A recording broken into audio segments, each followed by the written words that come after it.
we'll work it out. I'm kind of flexible.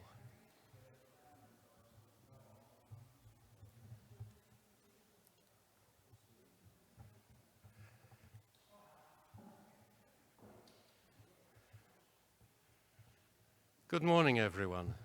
Thank you so much for being here. I'm Ewan Cameron, and it's my very great pleasure to be able to play a role in making this event happen, and at the same time, in a few minutes, I will be giving my thanks to the many, many others who have essentially made this happen. But first of all, I bring welcome from our academic dean, Sue Park. Good morning, everyone, and welcome to Union Theological Seminary and to this day-long panel on Reformation and Reformation. So I am kind of stand-in for the president because she's unable to be here, heartbroken, but she's not able to be here for good reason. And so I bring greetings on her behalf. She has actually asked me to read her greetings to you this morning, so that's what I am going to do on behalf of President Serene Jones. And she says, I am sorry that I cannot be with you all today, but I'm grateful that Dean Sue Park has agreed to bring you my greetings and my brief remarks. It is a special joy for me to welcome you to today's event honoring the intellectual, pedagogical, and leadership legacy of the Reverend Dr. Ewan Cameron. Where is he? Sitting there.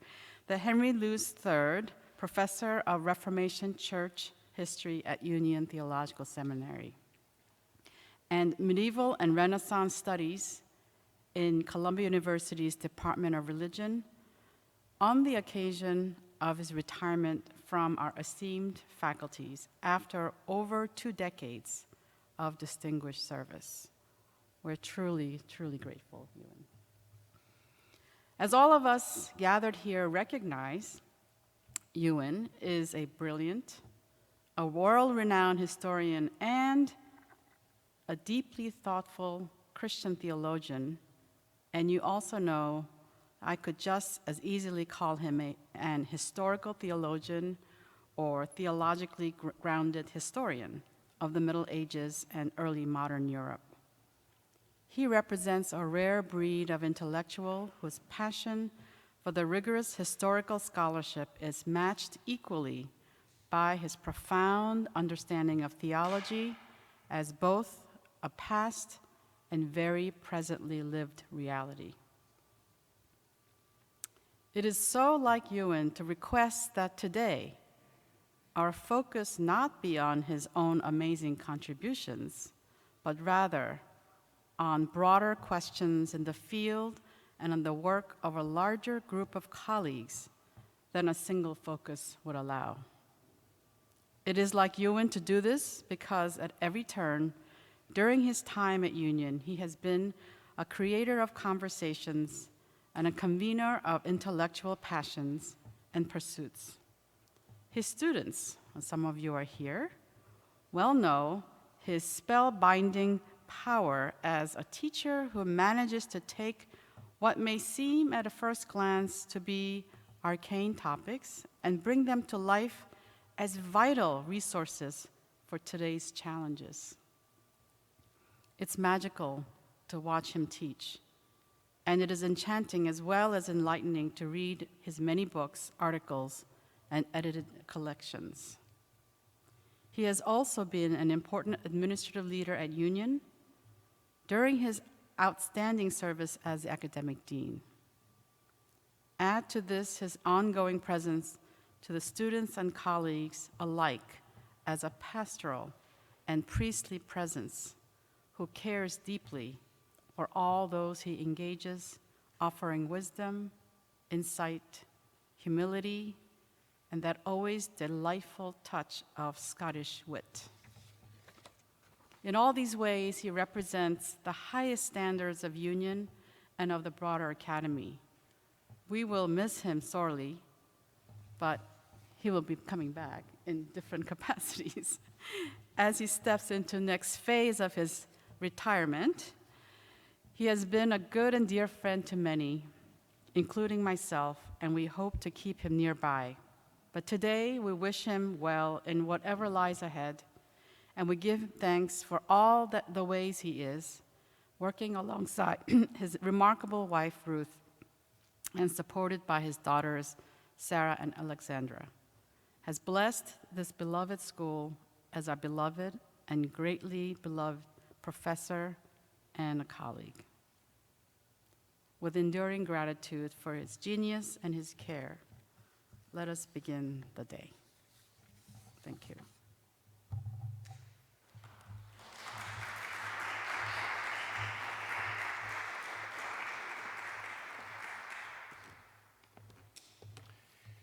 Thank you very much indeed, Sue. That's enormously kind, and please, as you have an opportunity, convey personally to Serene my thanks for her extremely generous and far beyond my deserving remarks. It's very, very kind. I want to begin today's business with a litany of thanks, because there are many, many people to thank who have made this possible. Today's event arose out of a suggestion that happened in conversation between myself, the then Dean Pamela Cooper-White, and President Jones, getting on for a year ago. And I was invited to consider how I might want to mark my retirement, and my primary concern was to stress the vigor and constantly growing and evolving nature of this extraordinarily broad discipline, which is the studies of the history of the Reformation, as a discipline which encompasses both theological thought, cultural history, politics, biography, personalities, and much else besides. And the President and Dean have both been exceptionally kind and generous and helpful in facilitating this. And at the risk of embarrassing them, I want to thank personally two staff members, Christopher McFadden and Virginia Fisher, who have both worked very, very much beyond the call of duty to make this all happen. So thank you, Chris and Virginia.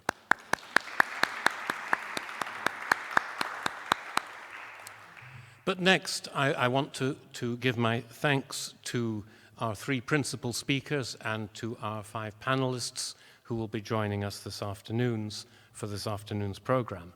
When I started to think how I would arrange the playbill for today, I produced, as it were, a fantasy list. Whom would I most love to have as colleagues in the discipline to come here? And I wrote to them and they all said yes. It was so amazing. And they said yes with an alacrity and a generosity which is completely humbling and incredibly gratifying.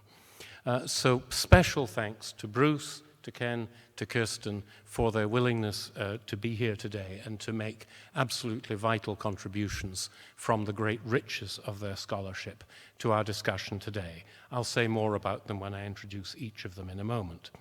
But then I also want to stress that in the work that I've been doing here over the last 21 years and before that in Britain, it's been very, very clear to me how much history is a collaborative discipline.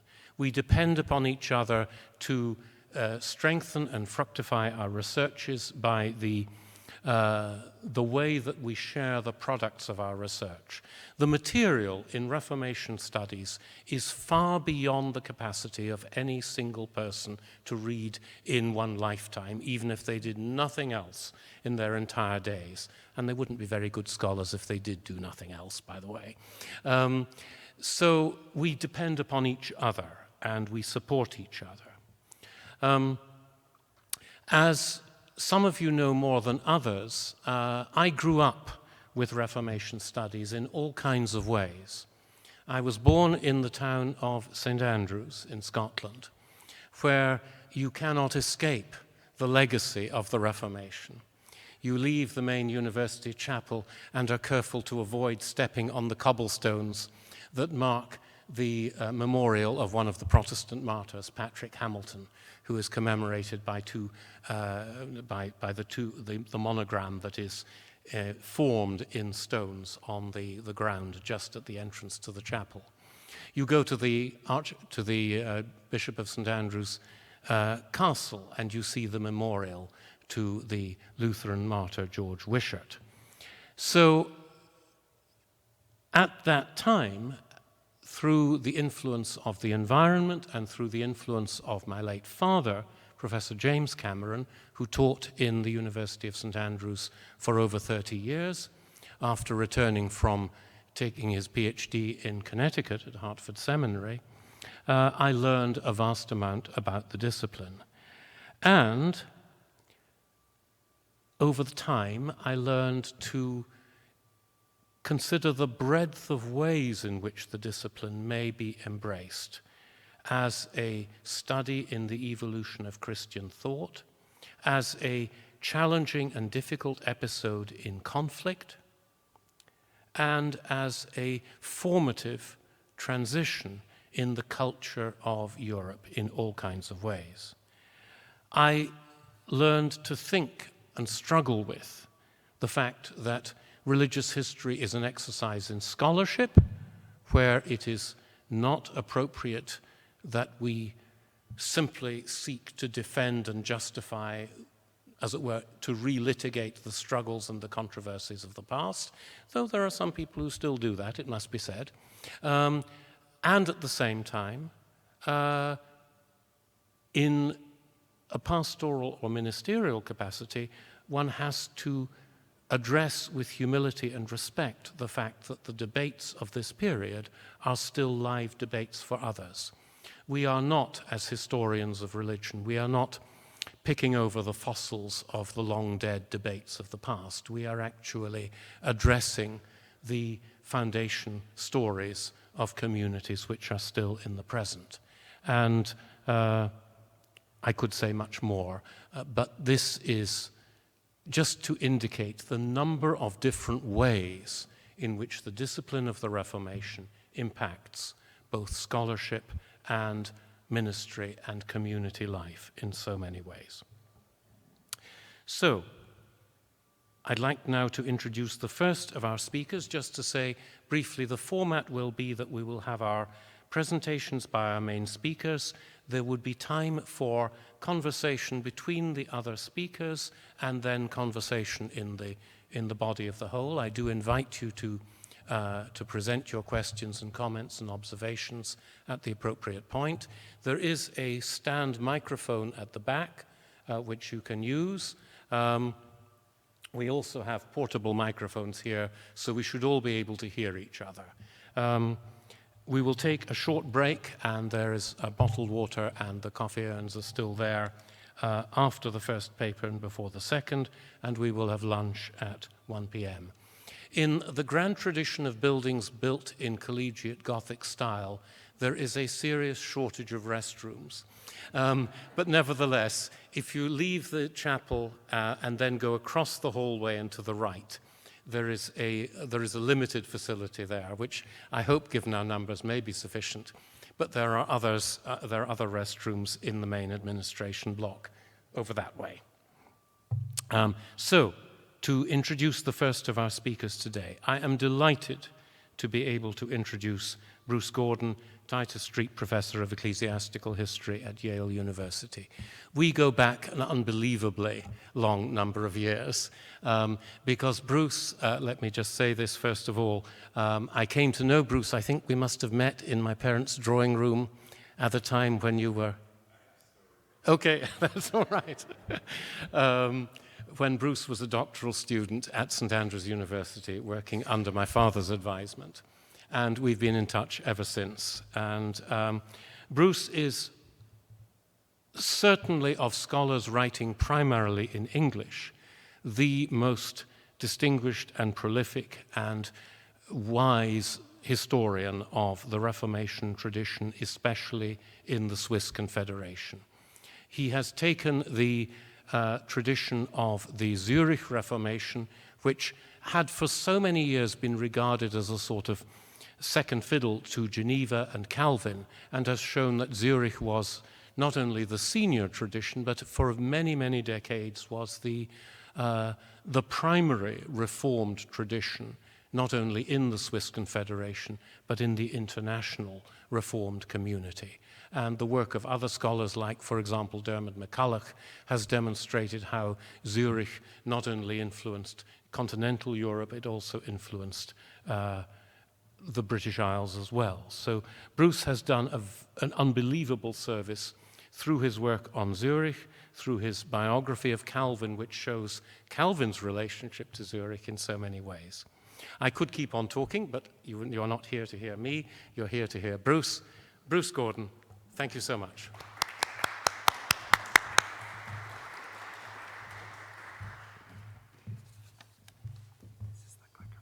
Oh, can I just try this out? Okay.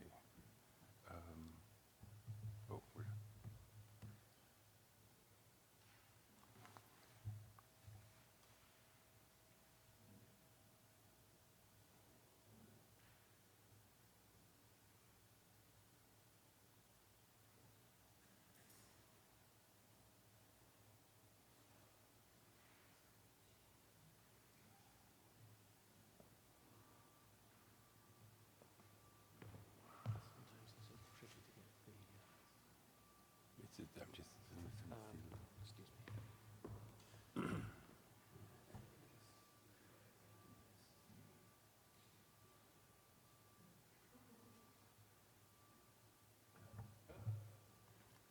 Okay, here we go.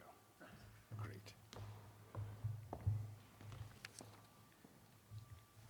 Well, good morning, everyone, and thank you very much, Ewan, for that kind introduction. It's an enormous pleasure to be here at Union, and it is an enormous pleasure to be here on this day for Ewan.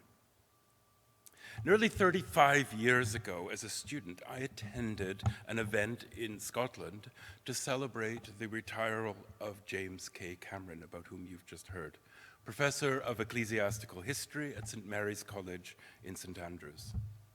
Jim was a distinguished historian of the Scottish and continental Reformations, and as you've just heard, he's Ewan's father. And here's my story. If you have any doubts about this distinguished lineage, I can tell you that Ewan's mother, Leslie, once showed me Ewan's baby clothes. So the relics are there. Jim Cameron was, as Ewan said, my doctoral advisor, and I was his last student. Jim came from a very different generation of professors, in some ways more distant and formal, a highly patriarchal world. But he was warm, approachable, and kind. He loved to sit and talk, and over the years I knew him, he imparted a great deal of wisdom, the depth of which I've only come to appreciate after he is gone. He taught me to be a scholar, exacting with sources and precise in argument, but perhaps above all, to be generous with others. He read what I wrote with care, and his feedback was firm but encouraging. I have lived, as Ewan has, in a very different world from Jim Cameron, but he has remained for me a mentor and a model of humane teaching and writing. Much of this will sound familiar to those of us who know Ewan. Our discussions today honor a person who is rigorous, as we've already heard from the President's remarks, rigorous, giving, and pastoral. He is a scholar who has set standards for the field, achieved enormous distinction, and is held in high esteem, yet who values nothing more than care, engaging with students, colleagues, and people in churches and beyond. Like his father, Ewan's humility and care for others marks every part of his life. Teaching and scholarship are a vocation, a calling, a ministry. I have heard a great deal about Ewan from his proud parents, and I'd heard about this before we met him. And our first meeting, I remember, was on a train that was very late, making its way back to Newcastle. That was our first meeting, when I met Ewan and Ruth. But over the past years, Ewan has also, 30 years, I think approximately, Ewan has also been a mentor, a colleague, and a friend. He has patiently reviewed my work over the years. In fact, at one point, I began to think that publishers were contractually required to send all my proposals and drafts to Ewan. And his responses were always a model of scholarly generosity that greatly enhanced the resulting publications. Along with him at every step, of course, was his beloved Ruth, so well known here at Union, and of whom we are all thinking a great deal as we gather. Today we are discussing reforming the Reformation, and the need is great. But in the sense that has always been the case. For the Reformation is not a thing. It's not quantifiable, was never static, and is not easily defined. It was a movement, an argument, a set of convictions, many contrasting and conflicting. If we reduce it to a set of ideas, practices, or institutions, or limit it to a small number of individuals, it slips from our hand like sand. It was a visceral event, often inchoate, and always without a clear sense of progression. In the 1520s, no one knew where it was going, despite all the apocalyptic expectations. 19th century images, move on here, 19th to Luther at Worms, 19th century images lauded the Reformation age as apocal male heroes, with none greater than Martin Luther. The Reformation was romanticized, domesticated, and confessionalized, but also conscripted into patriotism, missions, and colonialism. Its legacy has been likewise beyond control. We should not forget that the liberal Protestants of Geneva could celebrate John Calvin with the Reformation of Wall in 1909, while National Socialists valorized Martin Luther's birthday in 1933. The Reformation, without doubt, is one of the most significant episodes of Western Christianity, but it remains deeply problematic and with hardwired contradictions. There was Luther's heroic stand at the Diet of Worms, but then the slaughter of the Peasants' War.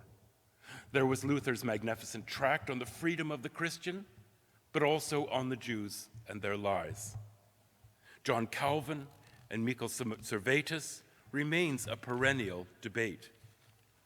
Creativity and destruction went hand in hand. In the city of Zurich, the first Reformation order was declared in 1525 with the Reform celebration of the Lord's Supper on Maundy Thursday, the symbol of a new faith of the Spirit. Yet within 2 years, the city magistrates were drowning Anabaptists in the Limmat River for heresy, mockingly referring to their execution as their third baptism. How quickly the church of the persecuted became the persecuting. The Reformation was a movement that arose out of a rebellion against a church hierarchy and sacramental order. Yet in the end, it created its own systems of power and interpretation. One of the most difficult questions when looking at the Reformation is the one constantly posed by those who were named radicals or heretics. As Rowan Williams has once observed, heretics raise the questions that others do not dare. In the case of the Reformation, did its leaders sacrifice their essential principles in order to create new structures of ecclesiastical authority? Were the Protestant churches that emerged in the 16th and 17th centuries that much different from the Roman Catholic ones they had sought to displace? There is no greater sign of what the Reformation was imagined to be and what it became than the Bible. What happened to Scripture alone, and what does it tell us about the Reformation past and present? Like so many of my generation and generations before me, I grew up in a religious tradition that saw the Reformation as the recovery of Christianity after the Dark Ages. The medieval church was corrupt and the Bible had been lost. Martin Luther was the savior.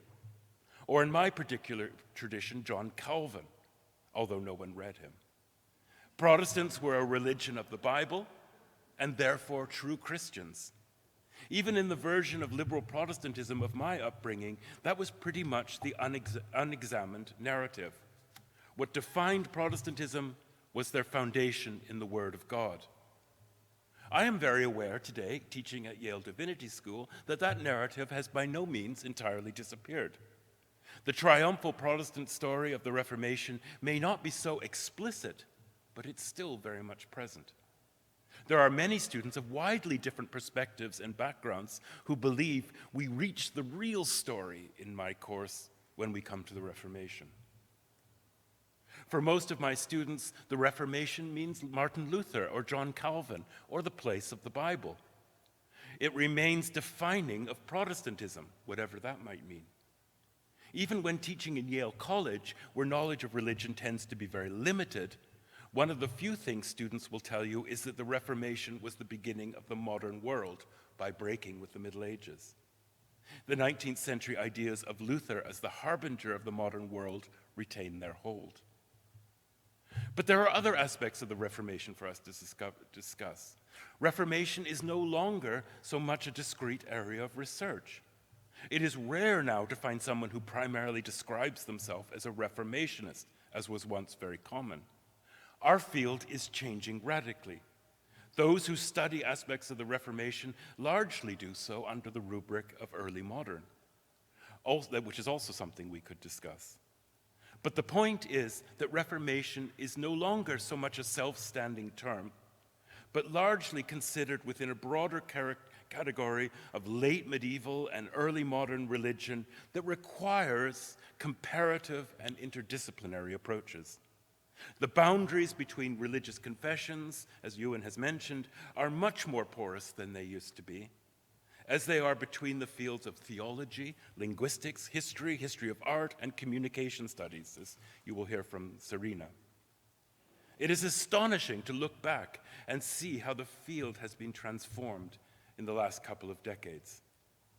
The question of its continuing place in Protestant narratives of identity is one aspect of our current discussions. At Yale Divinity School, as in many other institutions, perhaps also at Union, I'm not sure, we have been rethinking our approaches to teaching the history of Christianity. One aspect has been greater integration of our history of Christianity and world Christianity programs. Sadly, these two programs for too long have coexisted without the necessary interaction that we need. Further, the Reformation has to be approached within the context of global Christian stories. Personally, I find this enormously exciting, as I hope to convey somewhat in my discussion or talk this morning. The issues of theology, institutions, belief, ritual, and the sensory world that constitute the new approaches to the Reformation both contribute to and greatly benefit from global perspectives. There is excitement and discomfort when we reform. It requires openness and humility, recognizing on the one hand that the field of the Reformation studies has occupied a privileged place in the history of Western Christianity that is no longer self-evidently the case. We need to discuss its place in a broader conversation about the history of Christianity. On the other hand, we are in a moment of great possibilities. The conversations that need to take place open doors for our examination of the Reformation in its widest reach.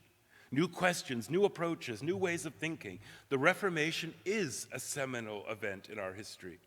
My question is, how do we talk about it in 2023? This is why today, this is the perfect occasion to have this conversation. Over the course of his career, Ewan Cameron has constantly been challenging us to reform our thinking. It is also something he has lived. Ewan has researched, written, and taught in a broad range of contexts, from Oxford, Newcastle, to New York. His doctoral dissertation and first book on the Waldensians completely upended the field. His Reformation of the Heretics remains a model of how one can transform a subject which seems to be full of certainties. From the beginning, Ewan's vision was also always on the big picture alongside his detailed research. In the early years of his career, he made the bold decision to write an account of the whole Reformation, expansive in every respect. The European Reformation did exactly what he is challenging us to do today. It took a field that was drifting in various directions and sought not to impose a uniform interpretation, but to draw together disparate strands and challenge us to think differently. That book, which continues to hold its place on syllabuses, was a bold statement of how in the early 1990s we needed to rethink the Reformation. In subsequent work on the supernatural, on church history, and on the Bible, he has continued to open doors. But let me turn to the Bible and the Reformation. In 1522, former monk Martin Luther was a notorious fugitive, a price on his head for having challenged the authority of Pope and Emperor. Hiding in the Wartburg Castle deep in the Thuringian forest near Eisenach, he took up his pen and over 11 weeks translated the New Testament into German. Scripture, Luther believed, should speak in the language of the hearth, the marketplace, and the tavern. As he would famously say, as a mother to her child. He was not the first translation into his people's tongue, but from his desk emerged a classic that we can say changed the world. Isolation had not been entirely salutary, as Luther recounts having battled depression in this time. And his demons were not only internal. The devil, the story you find in the Grimm brothers, the devil, so the story goes, fumed to see Luther provide a version of the sacred text that all Germans could understand. He appeared in Luther's room in the tower, revulsed and determined to tempt the former monk from his work. But Luther grabbed his ink pot and threw it at the evil one's head. Apparently he missed and he stained the wall. After Luther's death, the tale grew in the telling. The excommunicated one-time professor had pointed the devil to the passage in Genesis where the serpent in the garden is crushed, and outraged, the malevolent intruder departed. I'm sorry, I don't know if I'm allowed to say this word in a chapel, but he farted so powerfully that the room stank for days.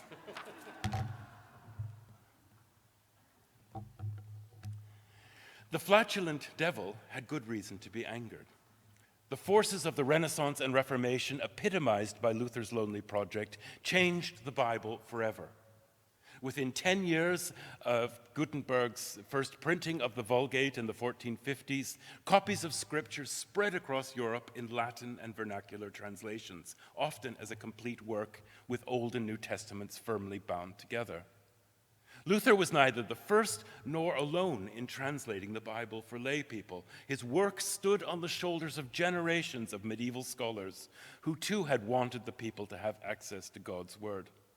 The late medieval world was awash with Bibles in German, Czech, Spanish, Dutch, French, and Italian. Widely read, heard, and preached in the languages of the people for the first time, the Bible fostered devotion, literature, art, and music. The Reformation fed this torrent while redirecting its course into a rapidly changing landscape. Success, of course, was not without a price, and here the devil could afford himself a wry smile. While never before so available, it was also true that never before had the Bible been so variously and incompatibly interpreted. Catholics, Protestants, and more radical groups, if we can use that term, disagreed not only with one another, but with themselves.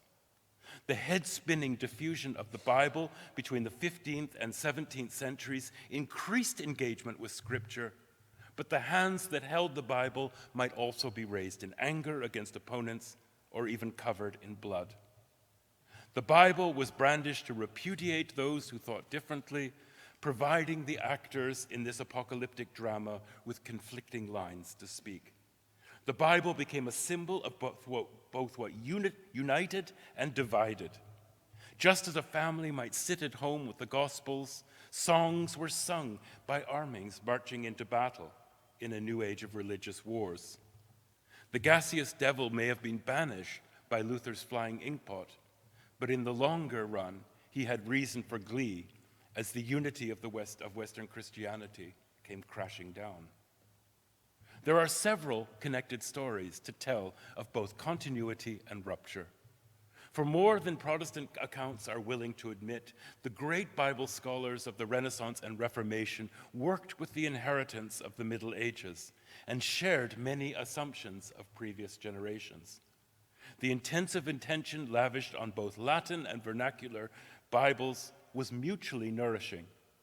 Learned and popular Bibles did not occupy different worlds of the elite and the common, or between literate and non. The Bible of the Renaissance and the Reformation occupied multiple and overlapping spheres of society at all levels. At the same time, the enduring change and fracture of the Reformation brought about a radically altered status of the Bible, and there was no going back for Protestants. Further, the focus on linguistic and historical nature of the text divided Christians of all confessions. Was the Bible still a coherent account of humanity's salvation, or an inchoate bundle of historical documents? We shall look to these competing impulses. Martin Luther, as we know, was convinced that the restoration of the Word of God marked the end of time and augured God's imminent judgment on humanity. Antichrist, prophesied in the Bible to oppose Christ, had appeared on the papal throne in Rome, and the final battle between God and Satan had been unleashed on earth. The spiritual warfare of Reformation was evil's last and most formidable stand before the inevitable triumph of truth. The book of Revelation, complete with the Roman Church standing in for the whore of Babylon, so Luther believed, had come to pass. Although Christ did not make his promised return and remained in heaven, the German hidden in the castle was partly correct. In a crucial respect, the Renaissance and Reformation transformed the Bible into something it had never been. Never more ubiquitous, at the same time, the Bible lost its universal status as the book of the whole Western Church. The Orthodox churches of the East and Africa were already a separate world and insulated against the changes in Europe. The Bible remained the heart of a religion in the West, but in a less singular form. The Bible was the center of a fierce storm enveloping irreconcilable religious parties that claimed it for themselves and denied it to others, the symbol of religious partisanship. The printing presses of Europe poured forth the writings of Protestants, Catholics, and more radical thinkers, asserting the correct and exclusive interpretation of the Bible, creating a world of vitriolic religious polemic that went far beyond universities and princely courts to the lives of men and women in churches, cities, and villages. The Bible prompted recreations of martyrdom, persecution, and warfare recounted in its books. Disagreement ranged over not only what the Bible said, but what it was. Against the consensus of the medieval church, Luther and his followers took their stand that Scripture was the sole authority for the church, the only standard by which Christian teaching and living could be measured. The results were enthusiasm and bewilderment. What would this new teaching have to mean for a woman in a late medieval parish church or cathedral listen to the gospel chanted in Latin as it always had been? She might look around at various altars crowned with figures and paintings, objects of devotion familiar from her childhood. What did it mean to say the Bible alone? Catholics knew what it meant: chaos and heresy. As the Reformation proved, the message was welcomed by many as liberating. Luther pried the Bible from the hands of the church to create a religious movement known as the Reformation, which, for all its claims to recovering the pure antiquity of early Christianity, was in many respects a new religion unknown in history. Catholics did not willingly surrender the Bible and gripped tightly. They countered with long-standing argument that Scripture could only be interpreted within the Church and its traditions. Yet Catholic scholars also embraced the changes of the Renaissance and redefined the Church's relationship to the Bible. One of the earliest statements of the Reforming Council of Trent was unequivocally the centrality of the Bible for the Church. They were not prepared to lose the book. Like Orthodox churches, Catholics, and then later Protestants would, The Bible was to be read within tradition.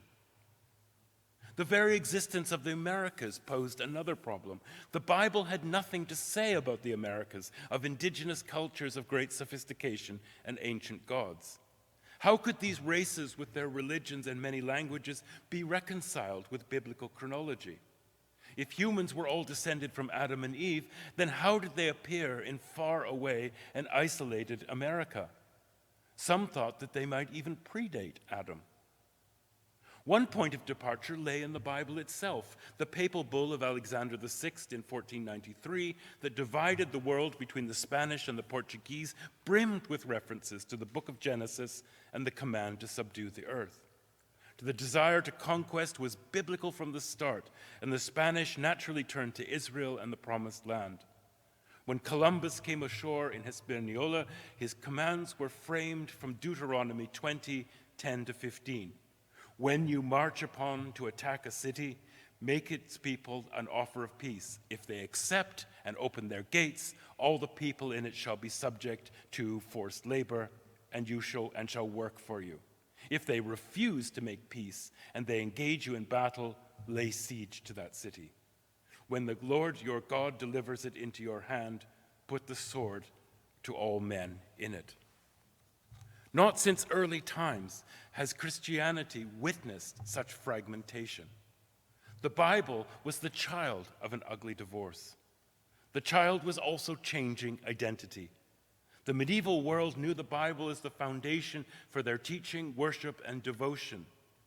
The form of the Bible may have varied, but its purpose did not. Between the end of the 15th century and the 18th century, the sacred text now came to face questions that challenged its very character and essence. The roots of seismic change lay in a movement that emerged in the late Middle Ages, known, of course, as the Renaissance. The name immediately conjures up in our minds paintings of Botticelli, Michelangelo da Vinci, and the glories of Medici Florence and scandalous popes. The 19th century writer Jakob Burckhardt famously hailed the Renaissance as the beginning of the modern world through the discovery of the individual human person. It was a welcome return to paganism after the benighted monkdom of the Middle Ages.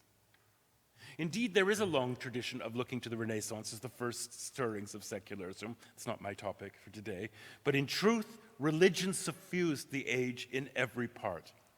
Beginning in Italy and spreading north across the Alps, scholars, artists, poets, politicians, and churchmen fell under the spell of the classical world and sought to make the glories of ancient Greece and Rome their own.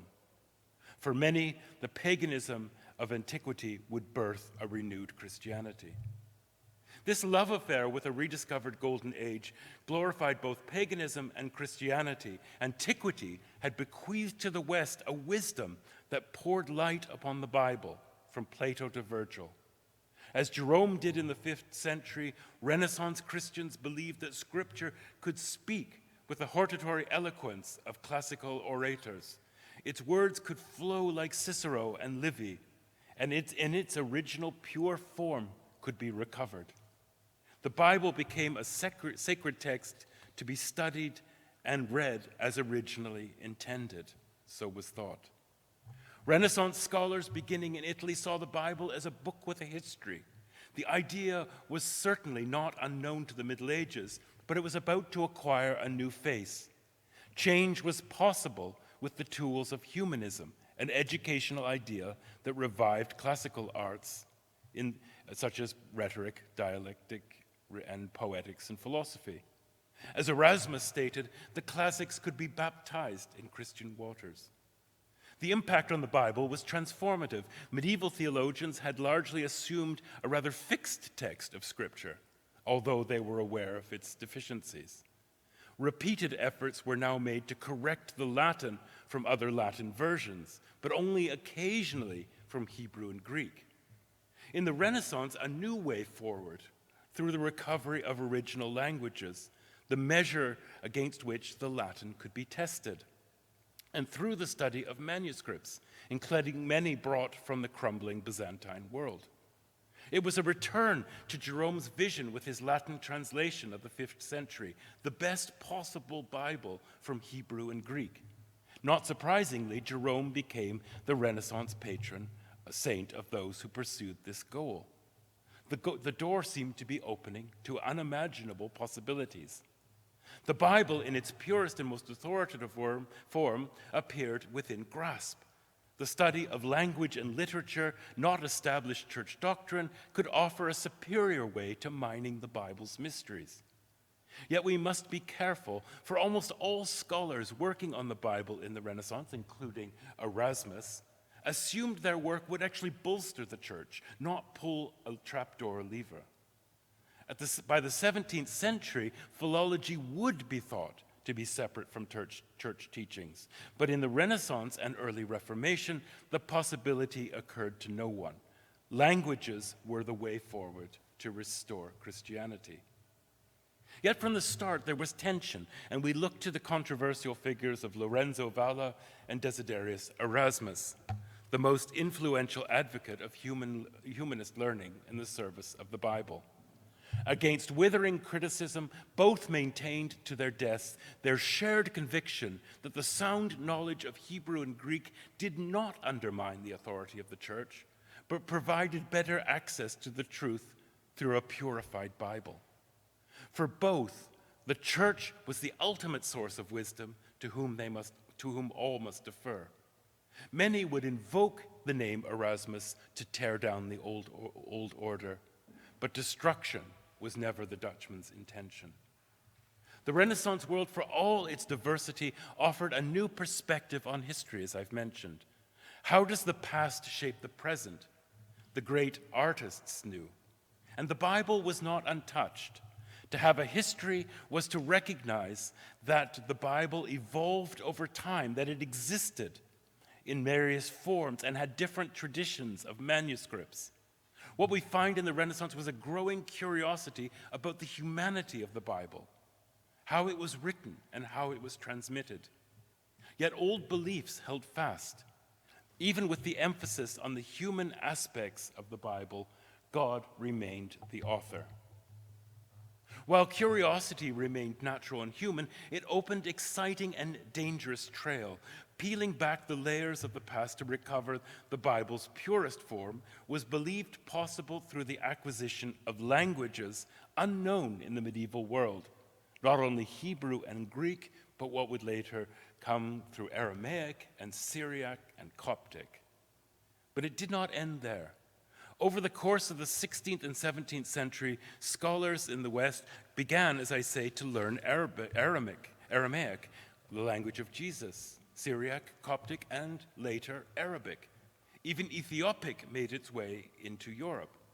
Languages increasingly took center stage in discerning the mysteries of the Bible. The results were striking, but at the same time often alarming.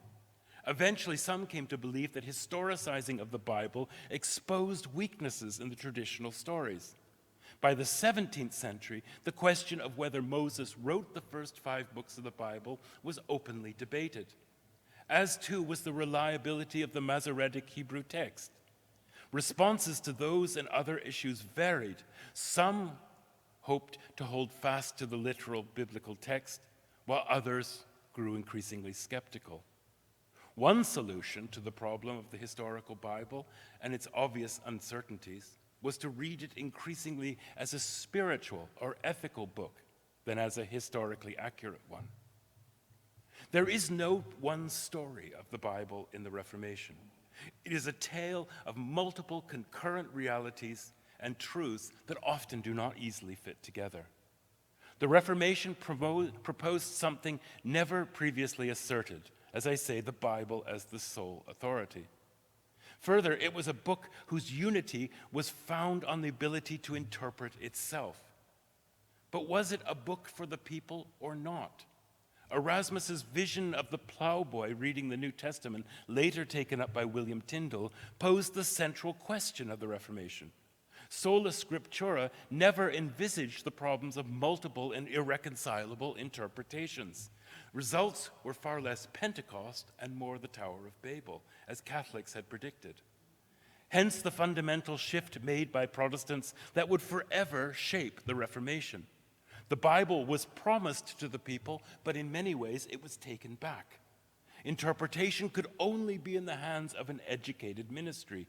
Hebrew and Greek became the new indelible mark of the priesthood, the sign of prophecy.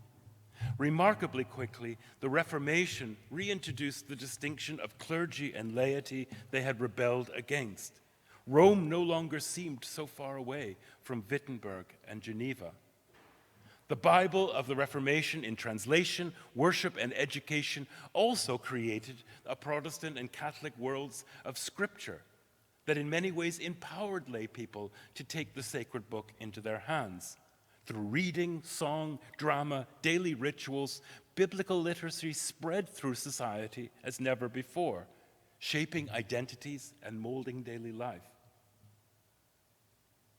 So to continue this theme of multiple realities, I want to jump forward somewhere to consider the evolution of the Bible continued in the post-Reformation period, emphasizing that we are juggling several stories at the same time.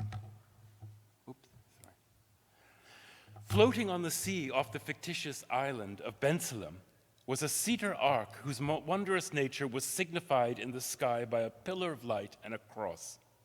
Curious, the Bensalemites retrieved the ark and found in it a Bible accompanied by a letter from the Apostle Bartholomew. The letter revealed that this complete book of Scripture had miraculously appeared only 20 years after Christ's ascension. Therefore, it was a complete Bible before the Scriptures were even written. In Francis Bacon's New Atlantis, a Bensalemite official describes this fantastic gift to his astonished European visitors. The book contained all the canonical books of the Old and New Testament according as you have them, and the Apocalypse itself, and some other books of the New Testament which were not at that time written, but were nevertheless in the book. There was also in both those writings, as well the book as the letter, wrought a great miracle, conformed to that of the apostles in the original gift of tongues. For there being at this time in the land of the Hebrews, Persians, and Indians, beside the natives, everyone read upon the book and letter as if it had been written in their own language. Therefore, it is this book that appears that is in one language but is comprehensible to people of all languages. This fabulous book that comes to the Bensalemites was Pentecost in material form. It contained scriptures before they had been written and was immediately comprehensible to all, regardless of culture or tongue. Unlike the Bibles of the East or West, the Bensalemite Bible had no manuscript tradition or transmission history. Instead of the creation of human hands across time in diverse and often incomprehensible languages, it simply was a perfect Bible with no history at all. Bacon's Bible was naturally a fantasy. Nothing like it existed. Yet its fictitious presence represented a real, frequent, deep longing of Christianity for its perfect text. A sacred book from the time of Christ, unweathered by change, error, or the ravages of time, the vagaries of human interpretation. This imagined Bible expressed in a harmony of languages what no modern app or program could teach.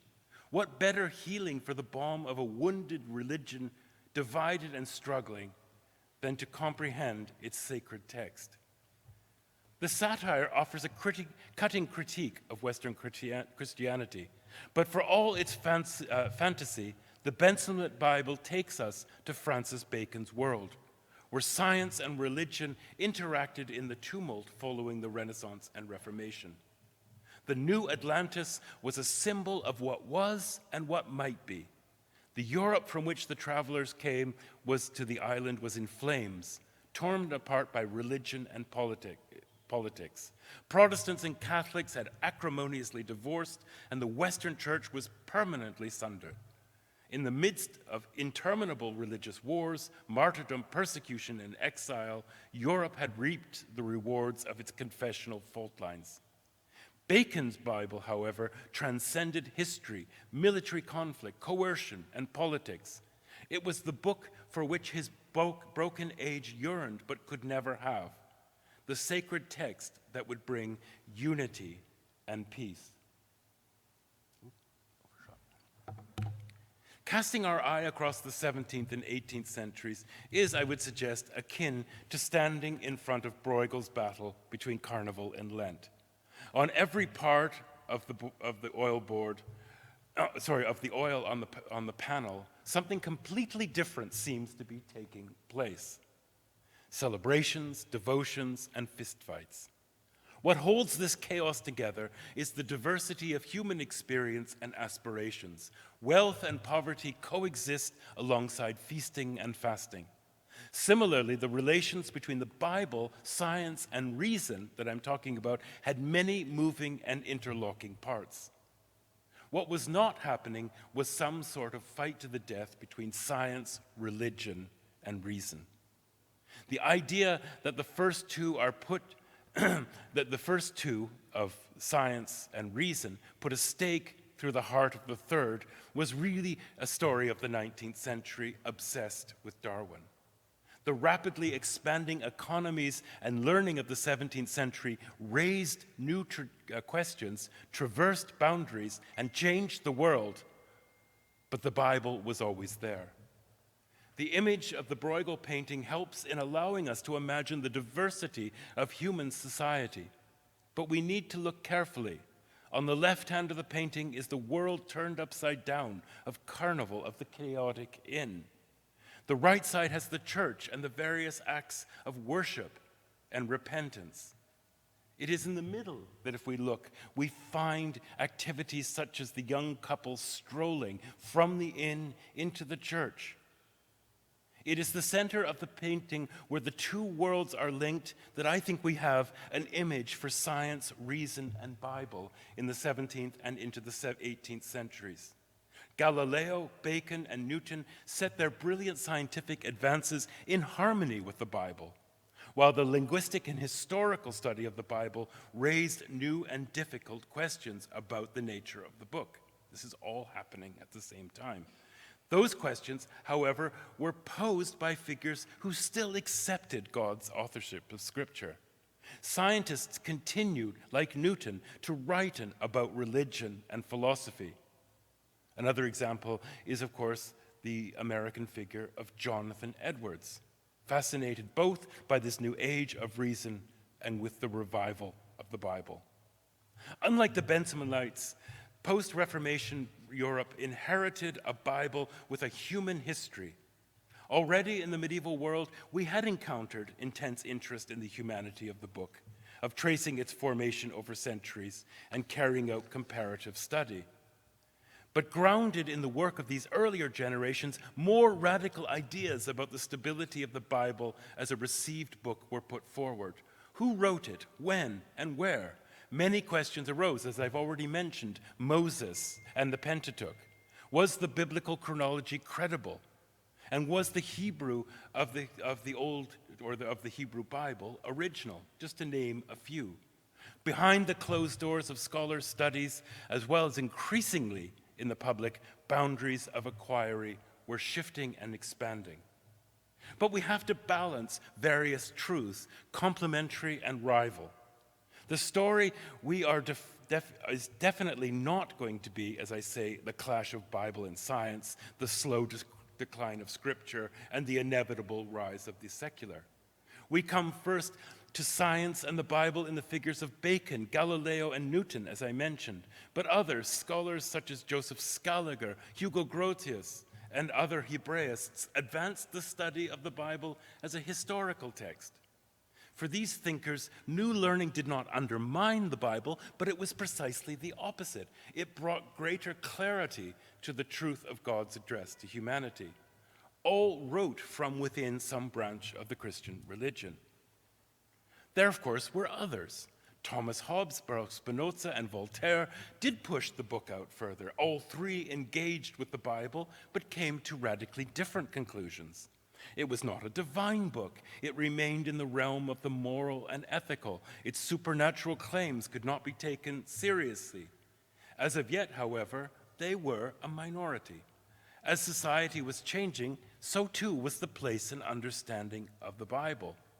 But its fingers still held fast. Economics were expanding, colonialism increased its reach, all of which made possible by the horrors of the transatlantic slave trade. Another topic to consider, as with conquest, were the ways in which the Bible was used to justify the enslavement of peoples. It is entirely possible to find here roots of a 19th century skepticism and belief, but we have not reached that shore. At the same time, we also witnessed the formation of evangelical missions that led to the emergence of Bible societies and global travels. The Bible in the 17th and 18th century is not a story of decline or of prelude to modern world. It is about new ideas and activities in the name of the Holy Spirit and in the lives of those seeking renewal. From earliest times, Christian writers thought about the Bible as a book both divine in origin and created by human hands. We have seen that in the Renaissance and Reformation, there was a vigorous attempt to discern the relationship between the two through the study of language, manuscripts, and history. The desire to find the humanity of the Bible, its specific cultural contexts, and the characteristics of its authors by no means undermined the conviction that God alone was the author. The unique identification of the sole authority of the Bible by Protestants had the curious effect of making the Bible both historical and beyond history. As a book, it was rich in information about the cultural worlds and individuals that produced it. Yet at the same time, it transcended those moments of history. By the 17th century, the views of the Bible were becoming complicated in new ways. Among scholars, the absolute conviction of Protestant and Catholic reformers that the divine origins of the Bible towered over any efforts to discern its human element began to shift towards a growing sense that the human might be decisive. For most, however, interest in the human and historical did not unseat God, and a very good example of this is the polyglot of Bishop Brian Walton in his wondrous work of the 1650s, which expressed the common view that the textual and linguistic pluralities of the Bible were actually a gift from God. Two cities, I would suggest, represent the spirit of this age in which we have so many competing impulses. The Bensalem of Francis Bacon's New Atlantis is a vision of, quote, generosity and enlightenment, dignity and splendor, piety and public spirit, so writes Bacon. It is the future of human discovery and knowledge. This is the city to which the perfect Bible drifted on the sea. The other city, at the end of his journey, is described by John Bunyan in his Holy City when he reached home guided by an angel. I quote, and he was speaking of the angel, and he carried me away in the spirit to a great and high mountain and showed me that great city, the holy Jerusalem, descending out of heaven from God, having the glory of God, and her light was like unto a stone most precious, even like a jasper stone, clear as crystal, and had a wall great and high, and 12 gates, and at the gates 12 angels, and names written thereon, which are the names of the 12 children of Israel. Two cities, Bensalem and the heavenly city of Bunyan, embody a search for truth, both earthly and heavenly. They are not in conflict. Solomon's house of Bensalem sends messengers to other lands who, quote, bring us books and abstracts and patterns of experiments of all other parts. They are called merchants of light. While Bunyan finds that, quote, water of life, clear as crystal, proceeding out of the throne of God and of the Lamb. The two cities remind us that in the age of empiricism and the ascent of reason was also the age of the most powerful resurgence of biblical faith and language. Let us keep in mind the issues of science and history and reason, and then consider what was happening at the very same time. On a typical Puritan day, each moment offers a glimpse into eternity. No event or thought, however seemingly mundane, escaped the eyes of men and women, constantly examining themselves for signs of the Spirit and the devil. They were in the midst of spiritual combat, as Christians had been since the devil tempted Christ in the desert. In their language, the faithful were to remain awake, as Christ pleaded with his disciples in the garden. Nothing was to be overlooked or left unobserved. Anxiety and comfort were daily companions. Catholic and Protestant women in the 17th century increasingly felt compelled to examine and record their lives in journals in the spirit of ancient and medieval scribes, as a devotional act for themselves and others. If we think of Teresa of Avila and the early mystical traditions, there is this long heritage of women recording spiritual journeys and guiding both clerics and lay people. The art developed in the late 16th and 17th century. Margaret Hobby, for example, was a well-educated gentlewoman Puritan who wrote the first such diary for her kinsfolk. Quote, "After private prayer, I write notes in my testament and then eat my breakfast. After I prayed and dined, and after that I did sundry house business. Then I took a lecture, and that prayed and examined myself. After that to supper, and then to the lecture, and so to bed." From waking to and so to bed, an expression made famous by Samuel Pepys in his diary, but Margaret got there first. The diary covers everything, including breakfast. In reading the Bible, prayer, and meditation, no moment in life was too mundane not to be fraught with eternal consequences. The Bible, in this expanding transatlantic world of the 17th and 18th century, prompted men and women to internalize and record. We have explored the ways in which scholarly study began to destabilize the text, while observing how most from Galileo to Newton still occupied a scriptural universe. Scholarship, science, and the Bible might have been attributed different roles, but they had not parted ways. The vast majority in Europe and the Americas were left untouched by such scholarly debates. And it is they we turn to at the end of this paper. They were not entirely untouched.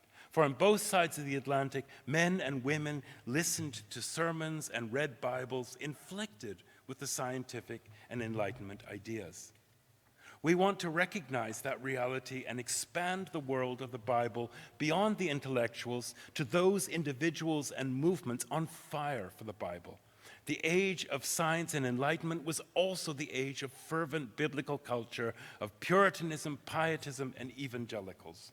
So my argument is the way in which we have to integrate these. Men and women found vibrant new ways of expressing an increasingly personal biblical faith and grew skeptical of traditional confessional ideas. So what happened to the Bible in the early modern world? It is, as I've suggested, a story with many parts and no one narrative. If we turn now, in my closing remarks, to some contemporary resonances, let me remind you of an event you may not wish to remember. On June 1st, 2020, after peaceful protesters had been dispersed with tear gas, then President Donald Trump walked to St. John's Episcopal Church, known as the President's Church, and held up a Bible. The symbolism was unmistakable, even for a man who'd only attended the church once. Trump had declared that he was the president of law and order, and by strong implication, this claim had divine sanction. The Bible was at once a symbol of America's special relationship with God and a source of its related patriotism. In the president's hand, it became a weapon against disorder and threat presented by those in the street. At the same time, it was a signal to his religious supporters that all would be well. Immediately, as we all remember, the country was deeply polarized. Reverend George Gilbert, Jr., of the Washington Baptist Ministers' Conference called the use of the Bible deplorable and disgraceful. The Right Reverend Marion Edgar Boudet, the Bishop of the Episcopal Diocese of Washington, added that Trump, quote, is not entitled to use the spiritual symbolism of our sacred spaces and our sacred texts to promote or justify an entirely different message. Many evangelicals, in contrast, praised the president. Benjamin Horreby, age 37, said, quote, my mother started crying. She came from a Pentecostal background and she started speaking in tongues. I haven't heard her speak in tongue in years. I thought, look at my president. He's establishing the Lord's kingdom in the world. Nevertheless, some Christian conservatives were most upset that Trump had in hand the liberal Revised Standard Version. Not, as we know, the more acceptable King James or New American Standard Bible. Did the president understand that a Bible has never just been a Bible? The responses to Trump's stunt reflect that we are reminded that that we remain as divided about the Bible as ever. I have been following the debate in Tennessee about making the Bible the official book of the state. One preacher wrote this week, be careful what you wish for. It is extremely precarious to adopt a text whose standards you cannot possibly meet. I recommend, just briefly, the book by Jill Hicks Keaton, Cavan Connicanon, Does Scripture Speak for Itself? The Museum of the Bible and the Politics of Interpretation. The museum, they say, which many of you may have already visited, attempts to bolster a white evangelical identity by producing a Bible that is benevolent, reliable, and divinely inspired. A Bible that resists critique and has universal appeal. We live in the long shadow of the Reformation's debate about interpretation and authority, although much has happened in between. Like the 16th and 17th century, we have found few ways to deal with radically different readings of the Bible. Now, and one might say particularly in this country, the Bible stands at the heart of many of the most fiercely contested issues of our day. There has been radical individualization of Bible reading, particularly among millennials and the younger generation. These generations are much less likely to encounter the Bible as a book. The most accessed form of the Bible is now through apps, which significantly changes the way in which the text is read, just as happened in the Reformation. The best-selling app today is made by a Chinese gaming company. Finally, and wholly inadequately, I want to say briefly something about the Reformation and global Christianity. We are all familiar with the vast expansion of Christianity in Africa, South America, Asia, and Oceania. In particularly, the spectacular growth of charismatic movements. These movements are in many respects the future, both of Protestantism and Catholicism. The centrality of the Bible is without question, but we find in significant ways rejection of the Reformation and early modern emphasis on theological reading of the Bible in terms of historical critical methods and a valorization of the rational. The last few decades have seen a global movement to read the Bible in terms of indigenous cultures and non-Western identities. The God of missionary preaching, quote, so writes Jean-Marc Eller, the God of missionary preaching was a God so distant, so foreign to the history of the colonized peoples. He was a Catholic priest from Cameroon and an author, living from 1936 to 2008. And in his 1986 book, African Cry, he writes, exploited and oppressed, they find it difficult to identify this God with the God of Exodus, who became aware of the situation of oppression and servitude in which the people find it themselves. The Bible must be recovered by those excluded by the scriptural reading of others. The primary role of the Bible, Ella continues, and of the Old Testament in a special way in African religious movements, is to express the reaction and revolt of African Christians within the institutions in which the despised, humiliated human being lives in relationship to God under the rubric of absence. Ella's vision was of a Bible for Africans. He is joined by this by a Kenyan theologian who writes that the indictment of Western imperialism rests on a reinterpretation of the message of the Bible from within the colonial situation and calls for a God for the emancipated, for the blacks who have been spokespersons among the Africans themselves.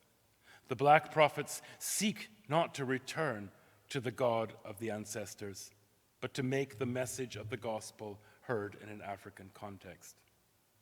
If the intellectual side of the early modern Bible has less appeal today in the global church, there is, I would suggest, another aspect in which the connection can be seen as closer and worthy of exploration. The powerful sense of the Bible in the early modern world as a sacred object, a source of healing, of embodying and interpreting the spiritual world, and the voice of prophecy are themes so central to the Bible in the pre-modern culture. And this tradition has great resonance amongst the most rapidly growing areas of Christianity and Christian churches themselves. Kwame Biniako of Ghana has written, "Africans are much closer to the world of Jesus than our Western Christianity. The renewal of what is happening here in Africa," he says, "is the renewal of a non-Western religion." I conclude now without really a conclusion. I want to share with you what happened in the Bible in the early modern world was many different things.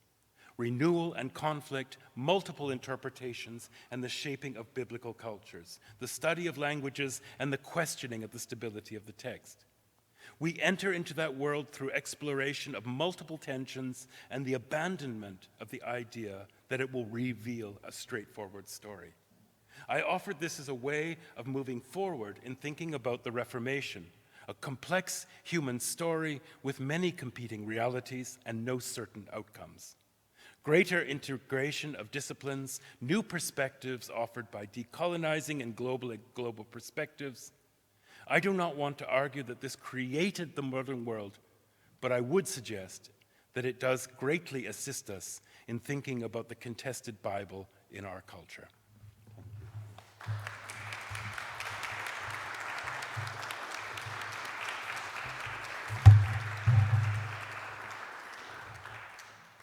Sorry, I forgot the last slide. Bruce, would you like to come up here and take a seat?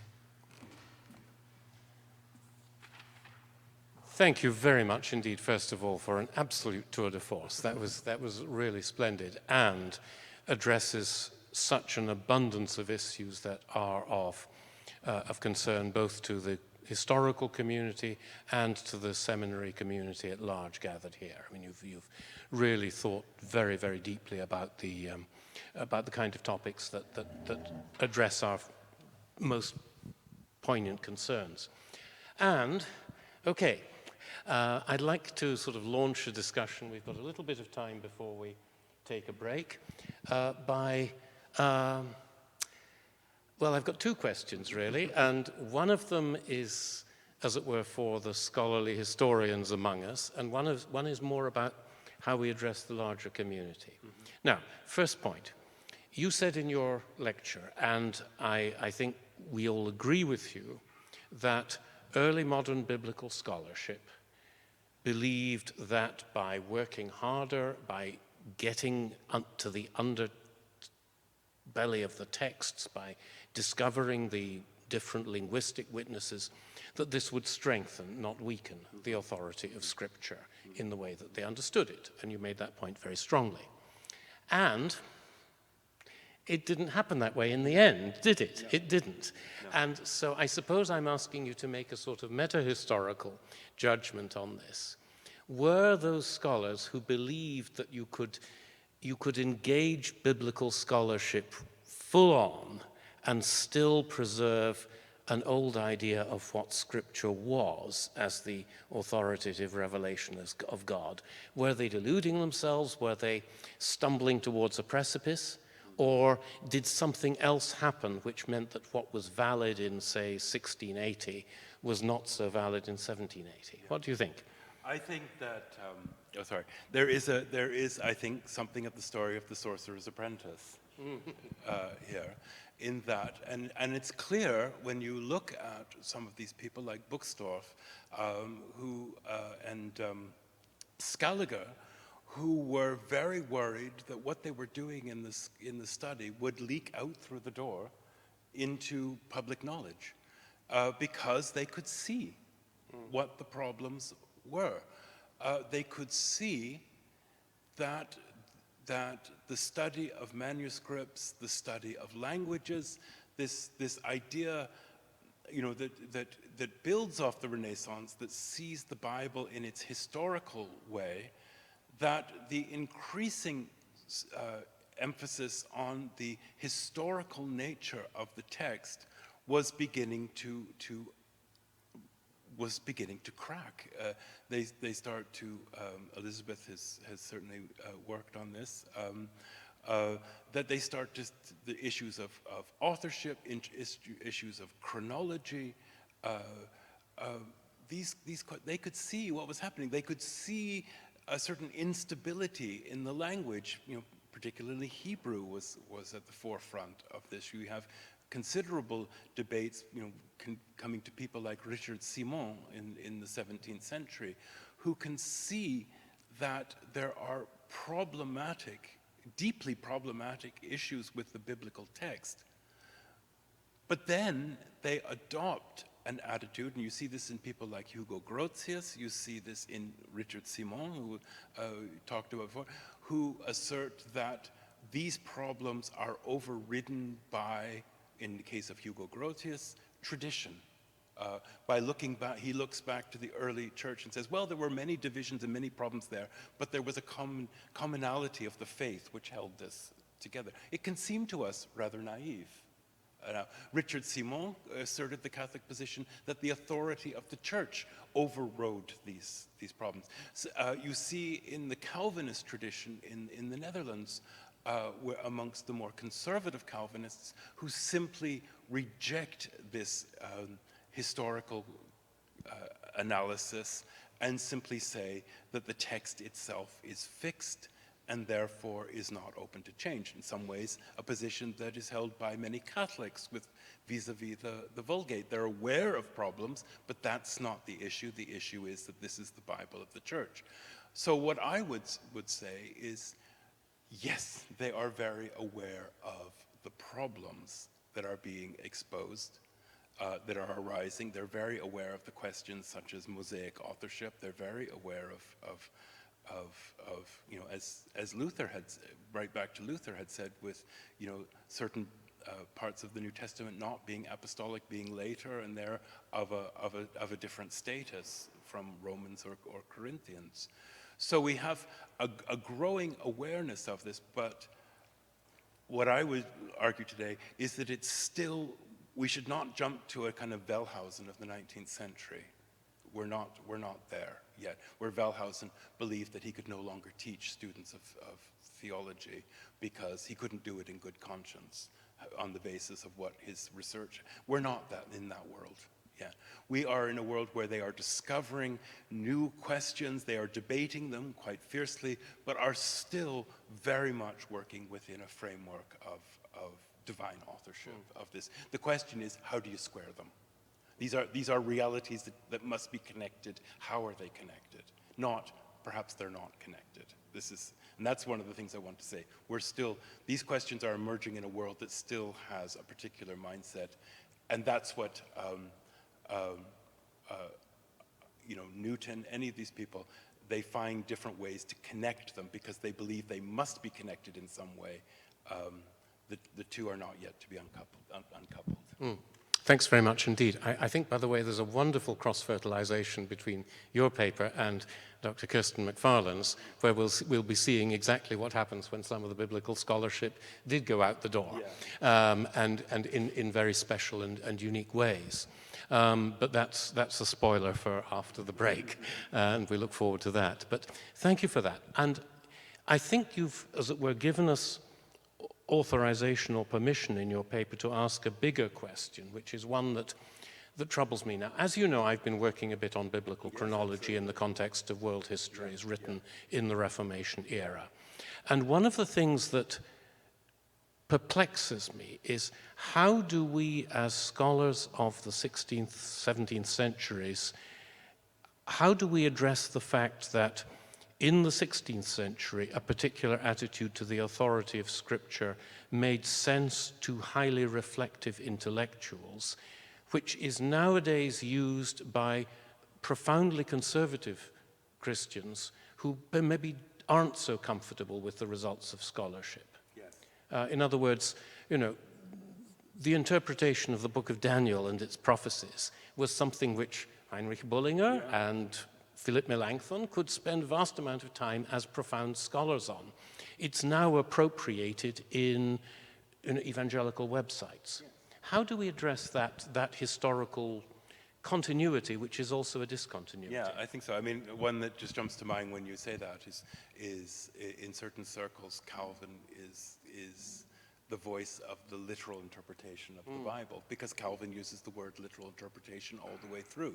And therefore, if you're looking for, when he says the literal interpretation is the true interpretation of the Bible, if you're looking from it at a particular angle, you find exactly what you want. This 16th century figure becomes an authority for a 21st century view of Scripture.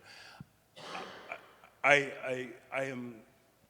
Part of this work that I'm doing is for a trade book which is on the history of the Bible. So this is one of the reasons and so I face precisely the question that you're talking about, is how do you talk to intelligent readers who are not so familiar with these issues, for whom these things may seem very similar, and they're not. And my probably rather faulty answer to that is a sense that this can only be done by giving proper integrity to the world in which each of these people occupy. So understand, how is it that Melanchthon can think about the book of Revelation? What is he thinking about? What shapes the way that he thinks about this? To realize that that is not the world of 20th century fundamentalism. And how do you have the fundamentalist movement of the 20th century, which is very much rejecting that kind of German historical criticism very explicitly, and you can say, but they're rejecting it. You have to be able to say they're rejecting it for particular reasons and in particular ways. And I think we have to develop, as people who are working within the academy, we have to develop a vocabulary that is able, without losing people in jargon or in overly complicated arguments, we need to be able to show how these similar sounding ideas operate in very different cultures. And to help people to understand that similarity is also hand in hand with considerable difference. Thank you so much. Are there any questions, responses? Kirsten, go ahead, please. Let me give you a microphone. There you go. Thank you. Thanks so much. That was really interesting. I had actually a specific question following on from Ewan's comments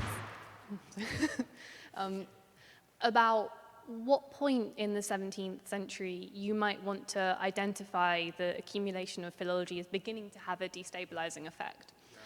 And I think, sorry, I think that the reason why I think this is an interesting question is because if you take, for example, the debates over the Masoretic text, which are really the debates over the antiquities of the vowel points within the Masoretic text, a lot of the arguments that Buxtorf, Scaliger, Revd, and so on are using in the sort of early to mid 17th century, actually the evidence and kind of data for that was around and present right up, into sort of the early 16th century. It's old, it's not new philology. What's different is kind of the marshalling of that into certain arguments.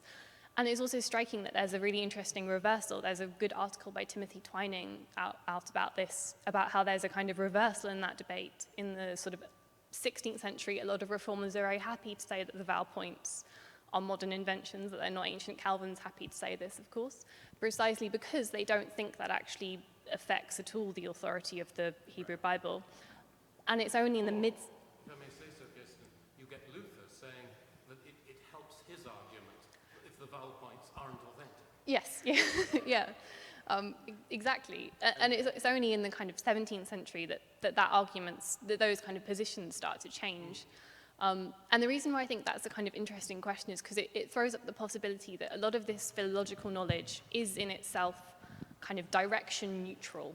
It's information which can be applied one way or another, but which doesn't necessarily by itself sort of either affirm or destabilize ecclesiastical truth claims, and that the major difference is that up until some point in the 17th century, scholars largely think that it affirms ecclesiastical truth claims. And what this has led a lot of historians of biblical scholarship to do is actually return to a kind of older paradigm of change in the 17th century, whereby a lot more emphasis is placed upon the impact of sort of radical philosophy, Spinoza, Descartes, but as philosophy, not as philology, which is interesting because it kind of interrelates into Ewan's comment about, well, what's the difference between, say, Scaliger and Simon? Well, Scaliger was working before Spinoza. And that's an argument that has been made particularly by a lot of Dutch intellectual historians like Dirk van Meert and Jesse Tauber's two-volume book. So I was curious to kind of hear what you made of that argument, and if you would want to place kind of a moment of change around sort of the 1660s, or if, as it suggested, some of your comments suggested you might think that happens earlier. Thank you. You know, it's very interesting about the vowel pointing. I mean, there's another tradition which certainly Zwingli stands in, of this idea that the vowel pointing was introduced by Jews to confuse Christians, and you know, that it's a kind of plot to try and keep Christians from being able to read the Hebrew Bible. So there's various strains of that. I think. On this, I have to confess I'm drawing on the work of other people, such as the Dutch scholars. What's the name of that great book on the Dutch? Sitting on my desk at home, and I'm completely blank. There's one by Dirk van Meert. That's right. And on this kind of rise of philology, and so I have to confess I'm somewhat dependent on what I've been reading of these scholars. I'm very. As you probably sensed in this, I'm loath to follow this argument that there is a kind of, from Vala forward, a kind of inevitable rise of philology that kind of finally liberates itself in the 17th century and kind of desacralizes, as some people say, the scripture in the 17th century. I think my sense is that it's, is there a turning point? I would be hesitant to say that. My sense is that there is that these debates are indeed known much earlier. I think a lot of the contextual issues of religious war, I think the issues of many people who are, such as in the Low Countries, are exhausted by religious conflict and polemic, play an important role in this effort to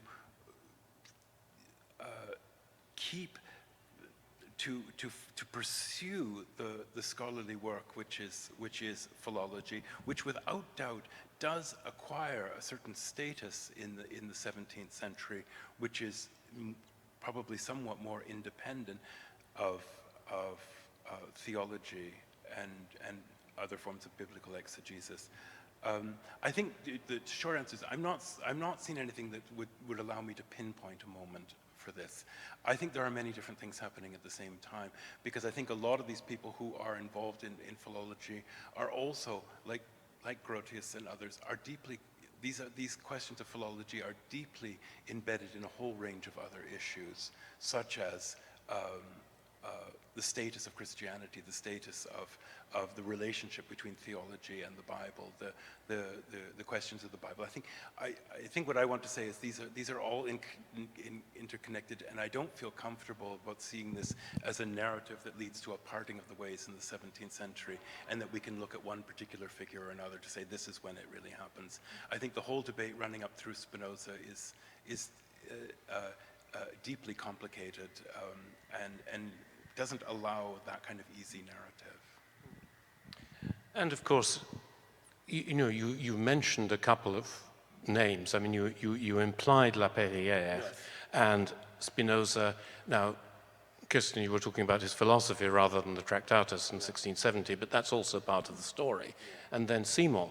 All of these are outliers in different ways.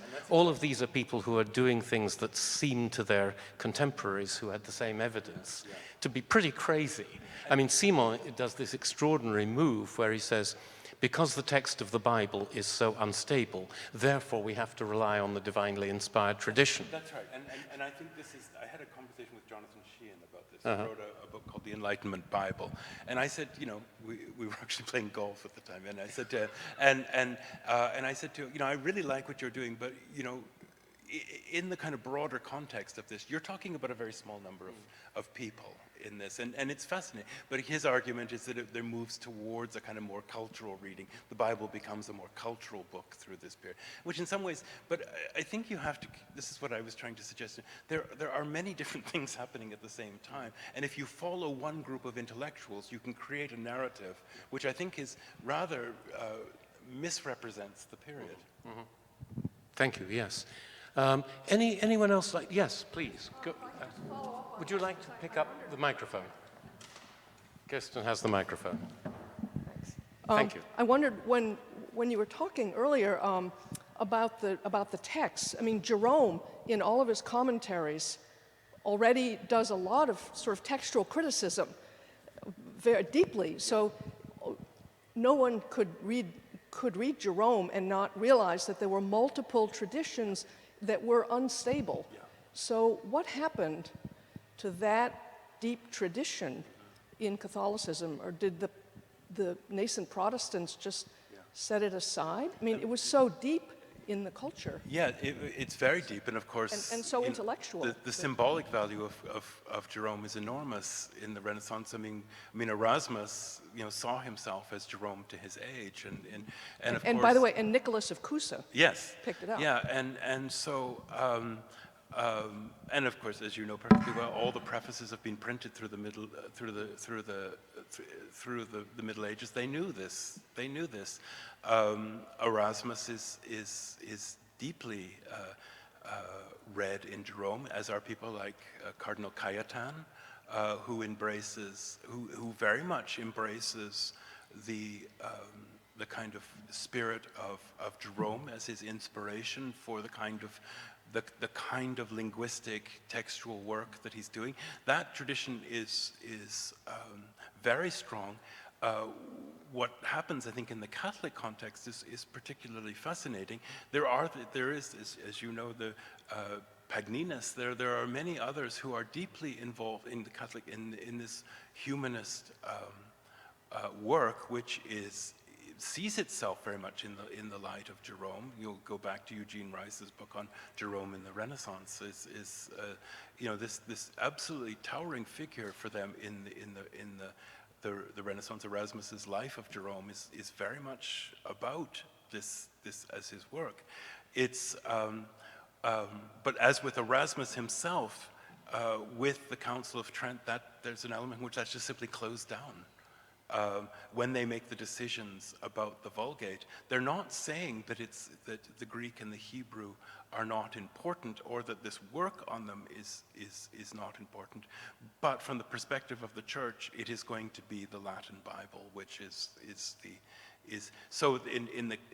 remains within Catholicism, but it is. You know, I showed a picture of the Antwerp polyglot. There still is this tradition of working with the text, but Trent, in a sense, takes it in a different direction, which creates a difficult situation within Catholicism, where there's still a certain status for Hebrew and Greek and humanist learning, but in many ways it's been cut off from the Latin Bible will be revised only on the basis of the Latin text. So it creates this complicated situation in Catholicism.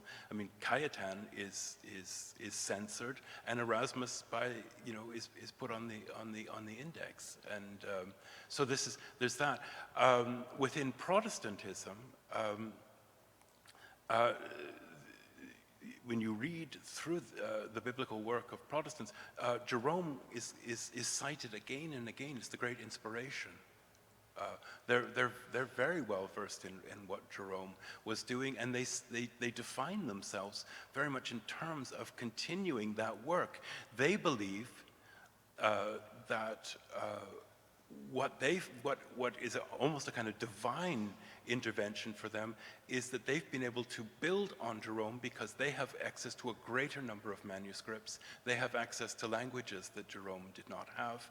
I mean, you have the story of Protestants at one point thinking Coptic is the original language. So there's this sense of tremendous discovery that we are following Jerome, but we have much greater resources than he had. Thanks ever so much. And just in a way to state the blindingly obvious, Jerome in his age, sitting in Bethlehem, working with the Hebrew and the Greek, is one thing. Yeah. Jerome as the canonized Latin text with his prefaces in the 16th century is very much another. And of course Erasmus questions Jerome's authorship of the Vulgate because Jerome wasn't always quoting his own translation. Okay, thank you ever so much. Can we give our thanks to Bruce for...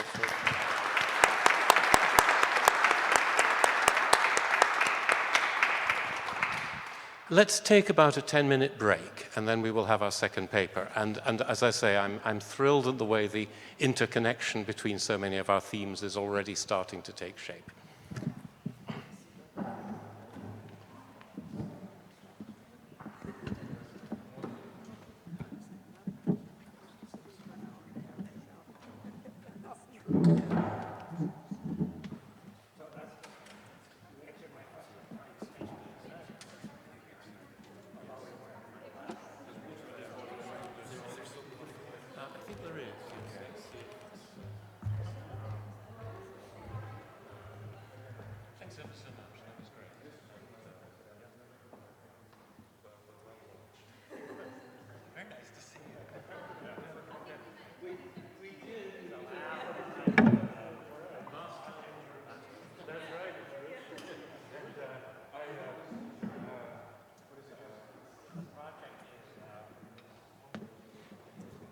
Classic authors across the range of Christianity.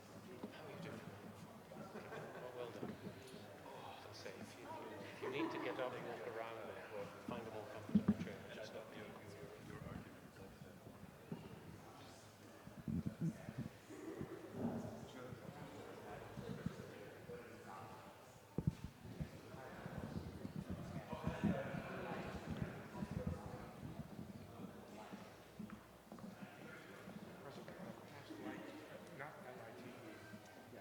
No,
there's an American scholar who's very much a kind of, this is the death of the Bible. Oh, is that Michael Legatsby? Yes, that's right, Yeah, that's the right, death of that's right. Yeah. It's an interesting book, but it's very, this is the secularization of the Bible.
Could I just ask that we begin to reconvene in a few minutes, and we'll have our second talk before lunch, okay?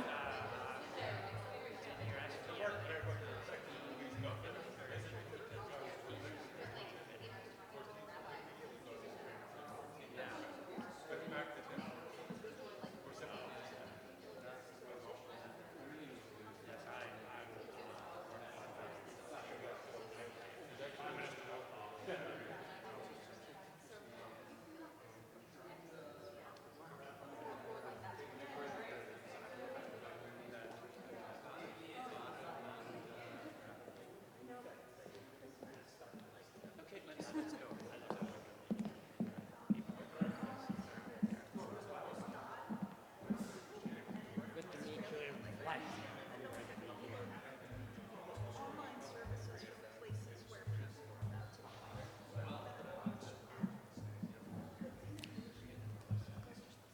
Okay, can we regather, please? Oh, now, have we got your PowerPoint?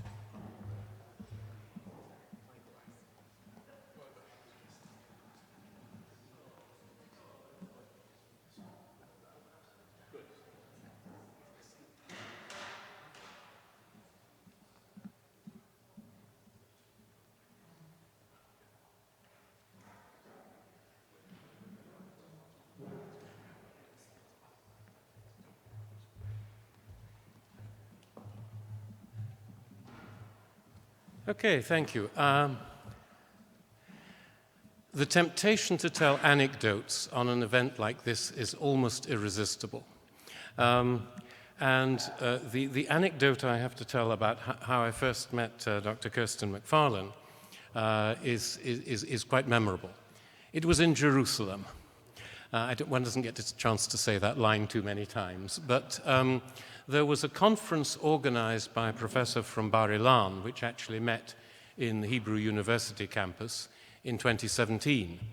And we had a gathering of scholars who had been working on the history of the Bible from a range of different perspectives and contexts. I was a rather late addition to the program, but it was very, very great fun to be there.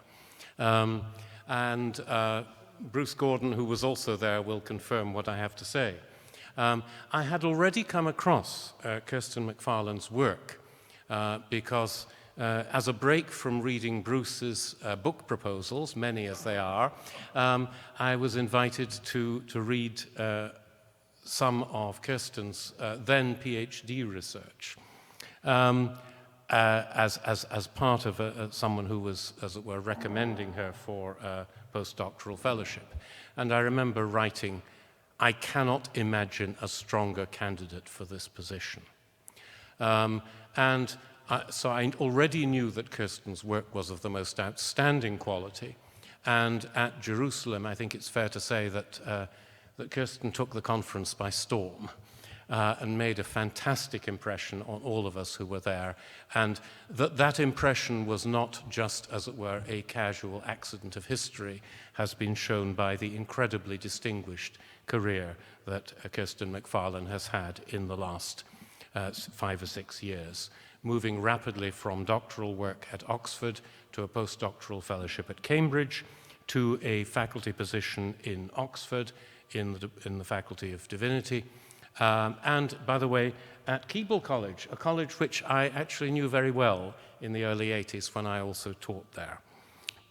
Now, it's important to stress that Kirsten McFarland is not only a brilliant scholar with an effortless and astonishing command of biblical languages, scholarship, the literature in the field.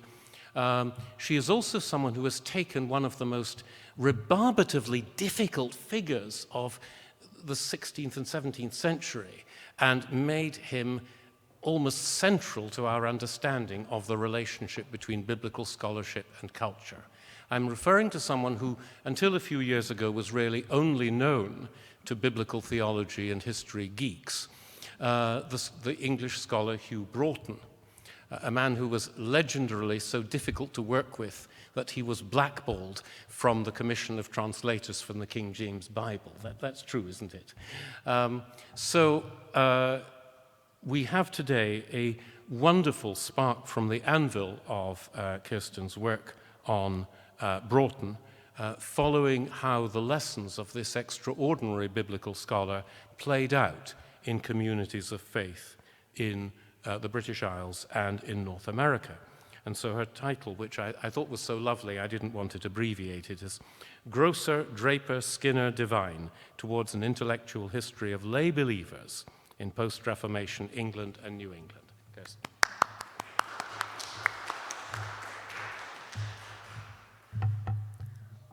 Just check how this works. Great. Thank you, Ewan, for such a generous introduction. And I do want to say just briefly that I'm especially delighted to speak today because Ewan has been really astonishingly generous with his time and his support and his advice since we first met, as he mentioned, when I was a PhD student, despite having no institutional obligation or otherwise to do so. So I don't have as great anecdotes as Bruce Gordon had, but I did want to express my gratitude nevertheless. And it makes it doubly a privilege and honor to be here at this colloquium.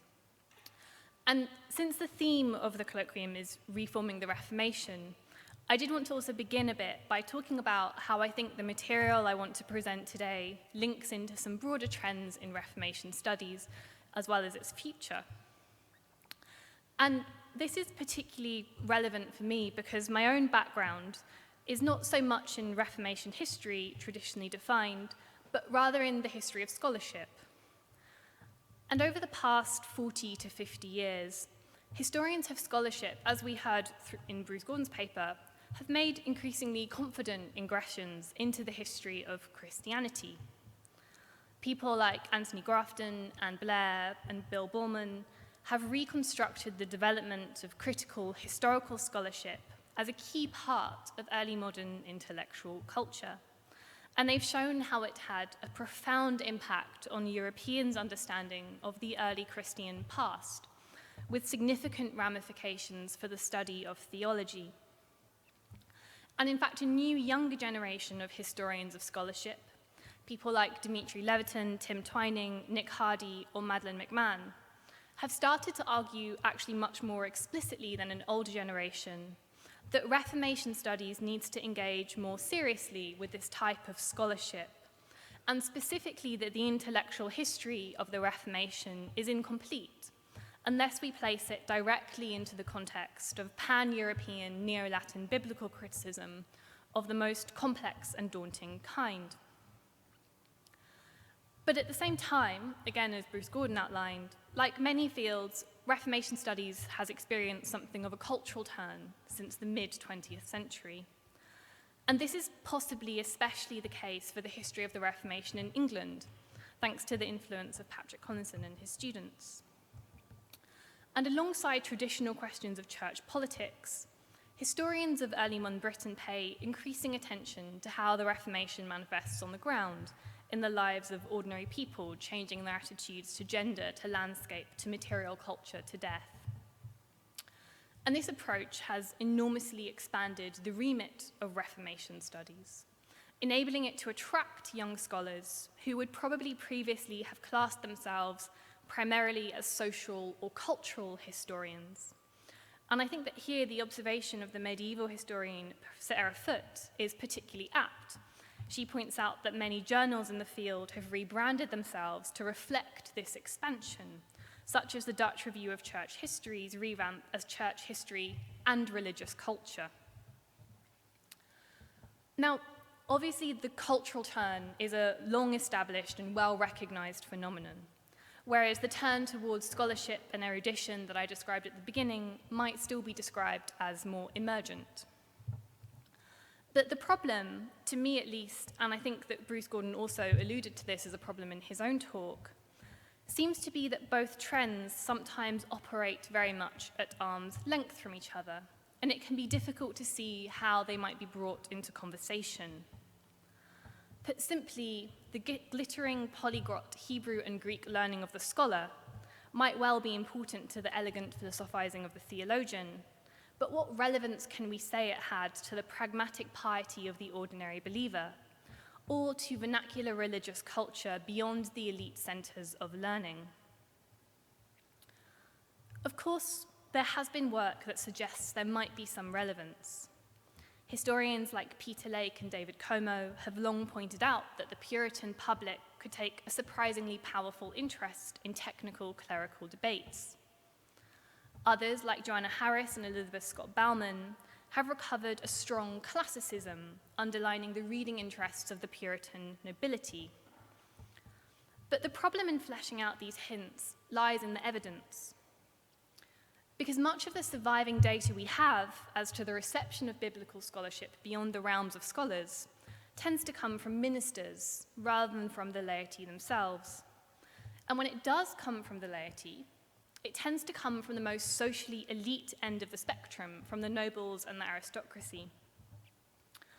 But if the premise of the cultural turn is that we need to do more to recover the voices and experiences of ordinary people, people who are not educationally or socially or politically elite, this can't actually suffice.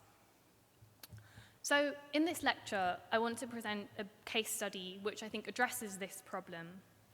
And I think what makes this study unusual is the nature of the evidence. Because this evidence, I think, or I will argue, testifies to a rather extensive interest in technical questions of theology and philology among the laity, and yet it nevertheless belongs to a community without any socioeconomic distinction, a gathering of tradespeople, the grocers, drapers, and skinners of my title, and their wives. And this case study, I think, has quite a few implications. For one, it highlights the importance of situating both 17th century England and New England within their continental European contexts. But more than this, I think it does come closer than anything we have currently to merging the priorities of cultural history with the concerns of the history of scholarship, or in short, to writing an intellectual history of ordinary believers in the Reformation.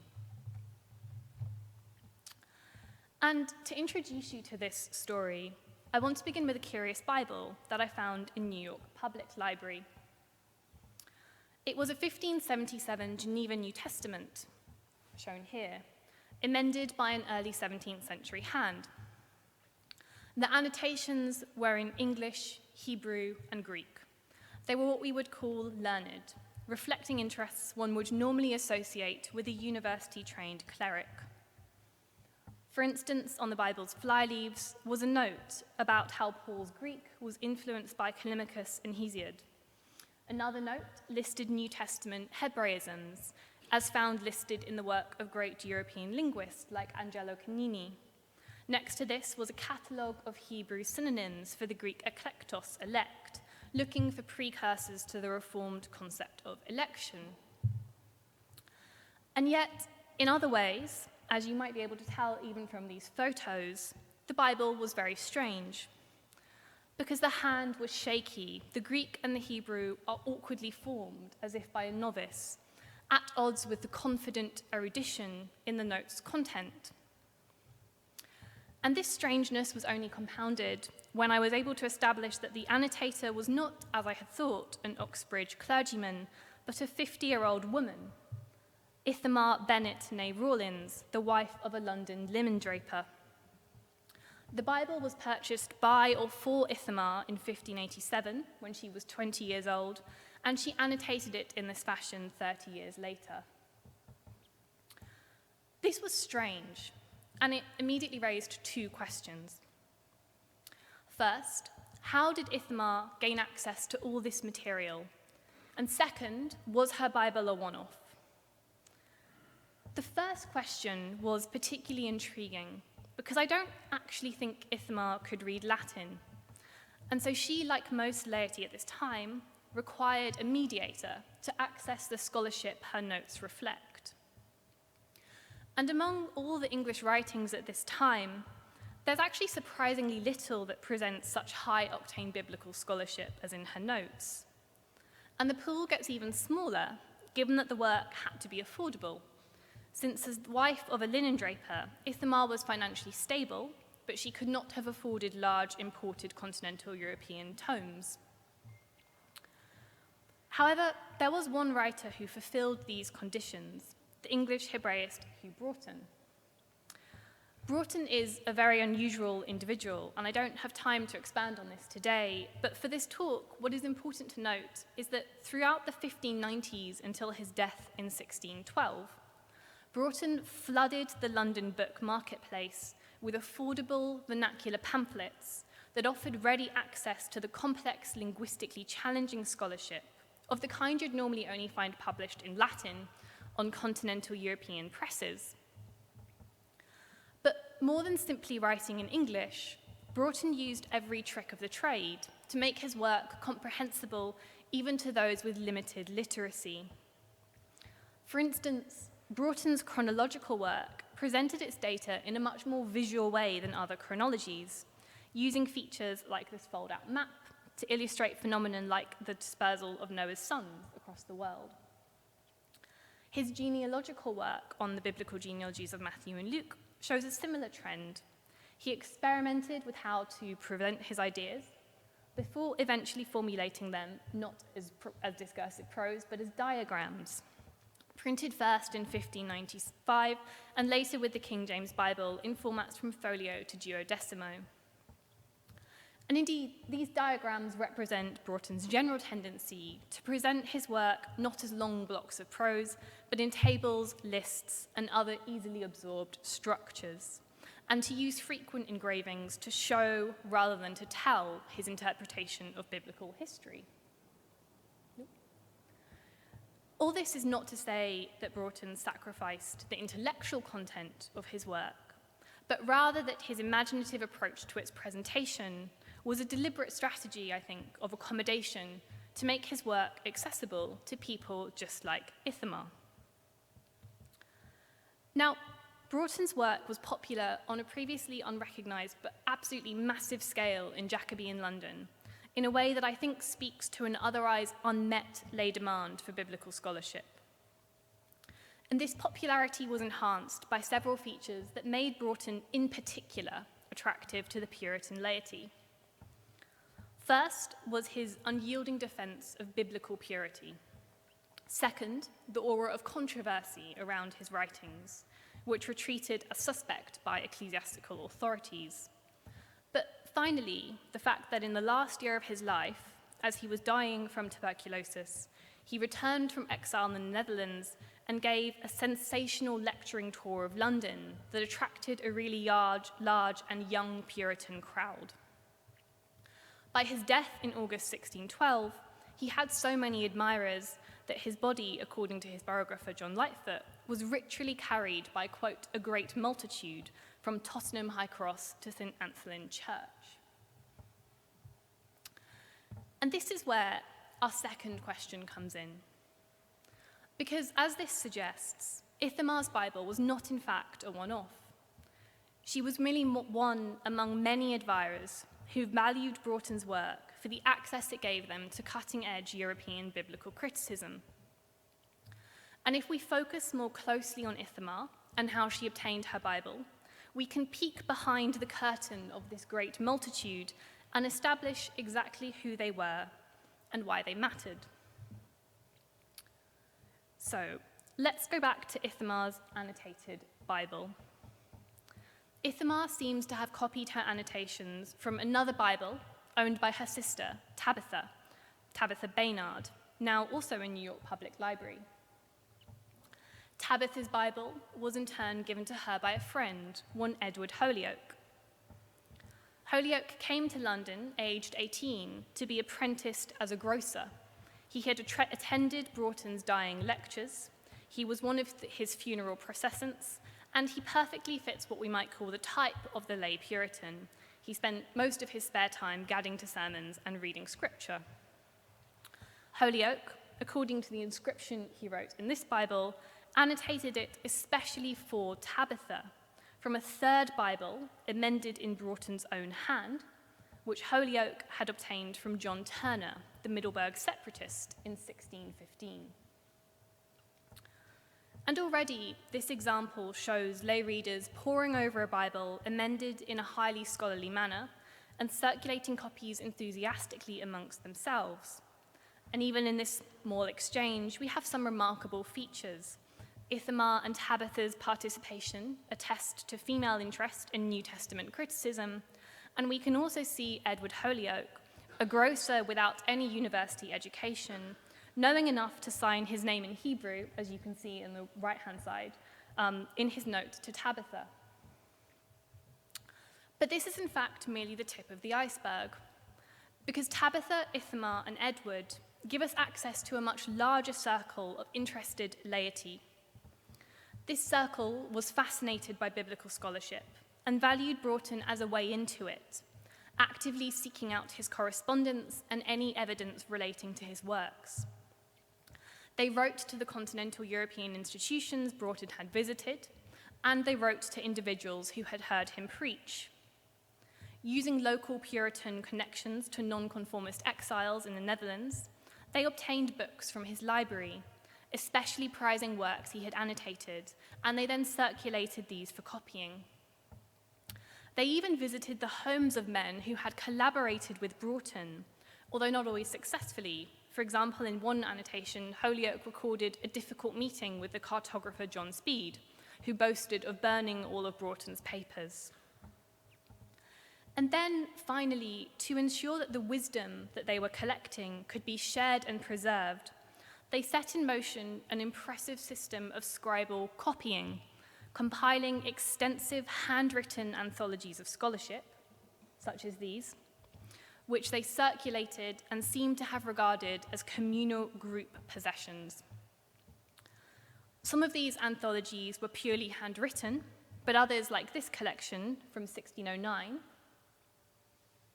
were printed books that this group heavily supplemented with transcripts from the manuscripts they had discovered.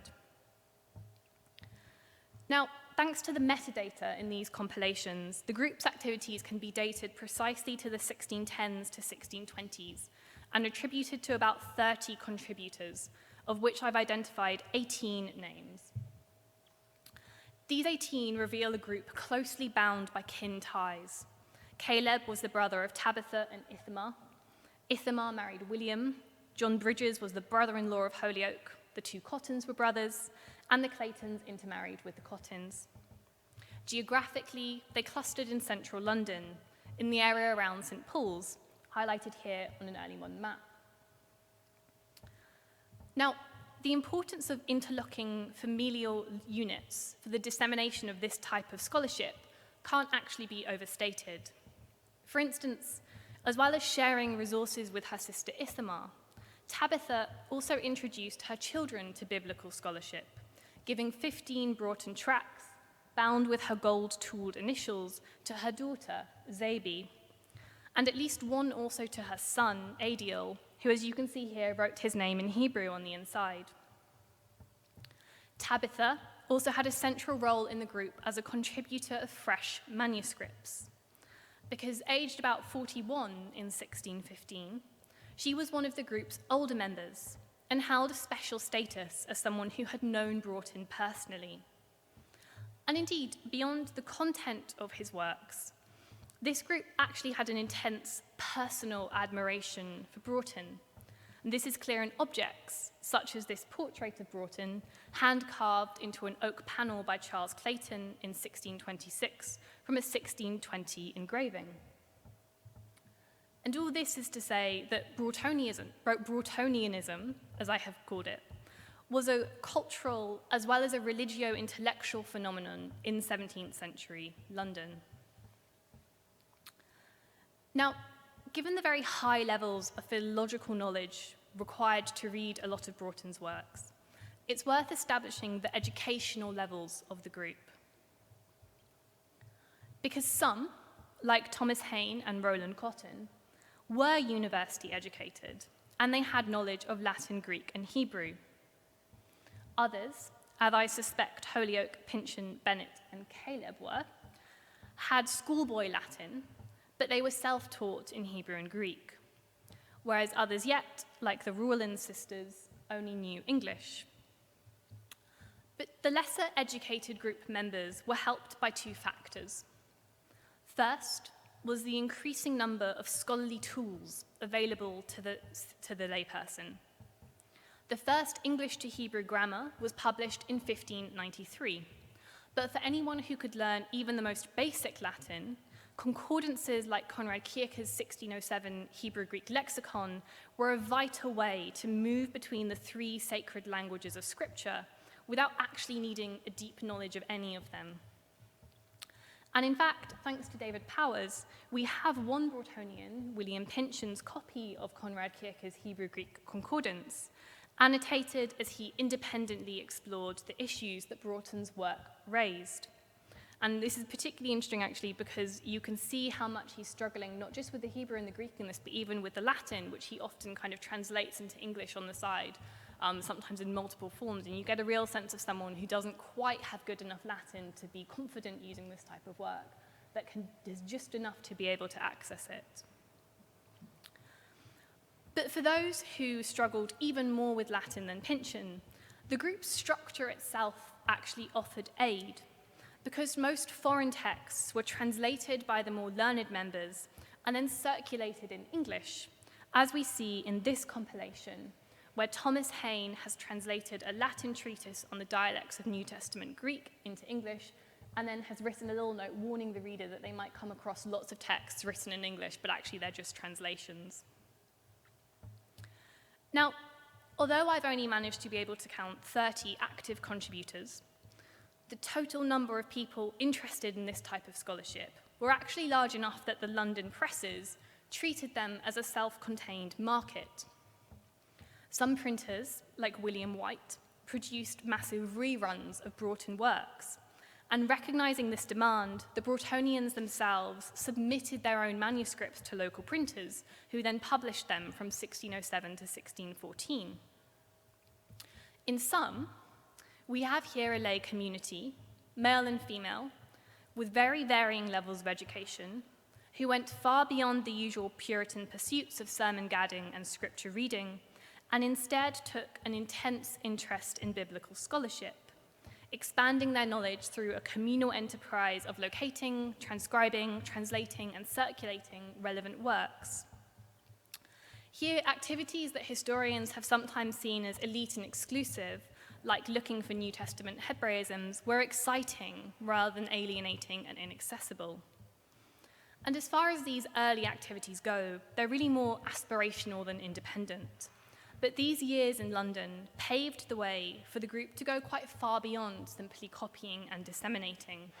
And it's to these developments that I'll turn next. Now, of course, with the 1620s and 30s, England's turbulent religious climate made life difficult for Puritans like the Broughtonnians, and the group split. Those who stayed were the more established older members, like the Cottons, the Bennets, the Baynards, and the Haynes. Many would donate to Sion College Library upon its founding. For instance, Thomas Hayne donated Broughton's autograph Hebrew-Greek lexicon to Sion College, which remains in Lambeth to this day. Others produced their own works of amateur scholarship. For instance, Alexander Topp produced this astonishing but extremely eccentric piece of work, trying to demonstrate the affinity of different alphabets from Arabic to Anglo-Saxon. And this is to show that the students of Broughton could take their own interest in incredibly philological works, although, as I say, this is actually a bit mad. But more interesting for this paper are actually the two families who left London for North America, those of Edward Holyoake and William Pynchon, who settled near each other in Massachusetts, with Pynchon founding the town later known as Springfield, and Holyoake settling in Rumney Marsh. And in this section of the paper, I want to focus on the nature of the religious culture created in these nascent communities, especially by Holyoake. Because while Holyoake's departure to America intensified his enthusiasm for biblical scholarship, the way he used it changed.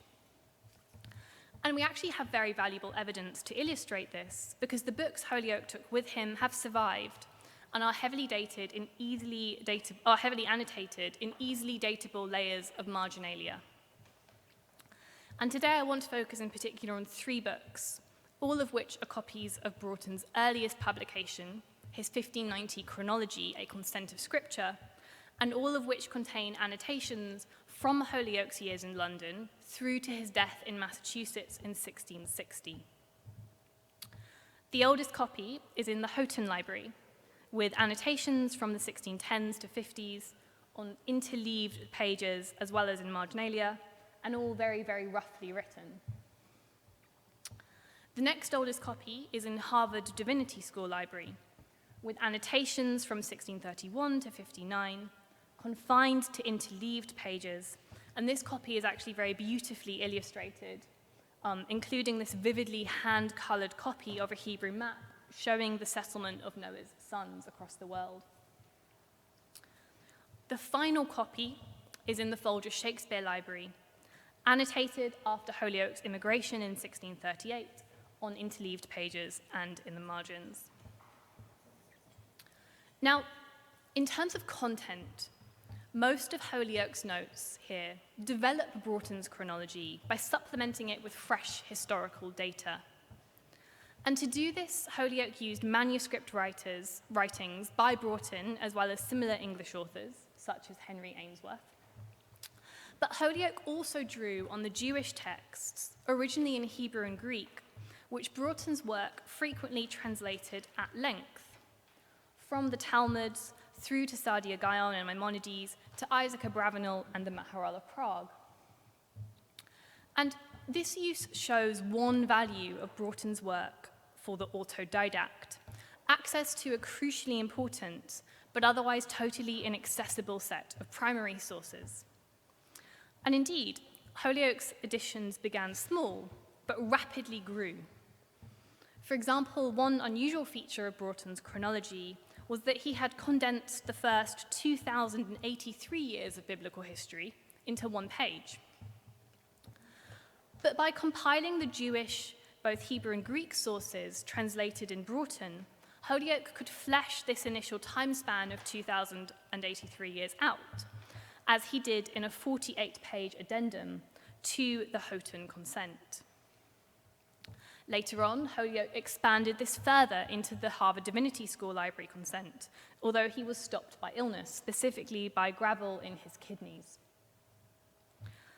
In the Folger Consent, Holyoake's notes were less concerned with biblical history than with scholarly reflections on topics from the Septuagint's relationship to other Greek Old Testament translations, or the origins of the Masoretic variant readings known as the Kuri Ketiv.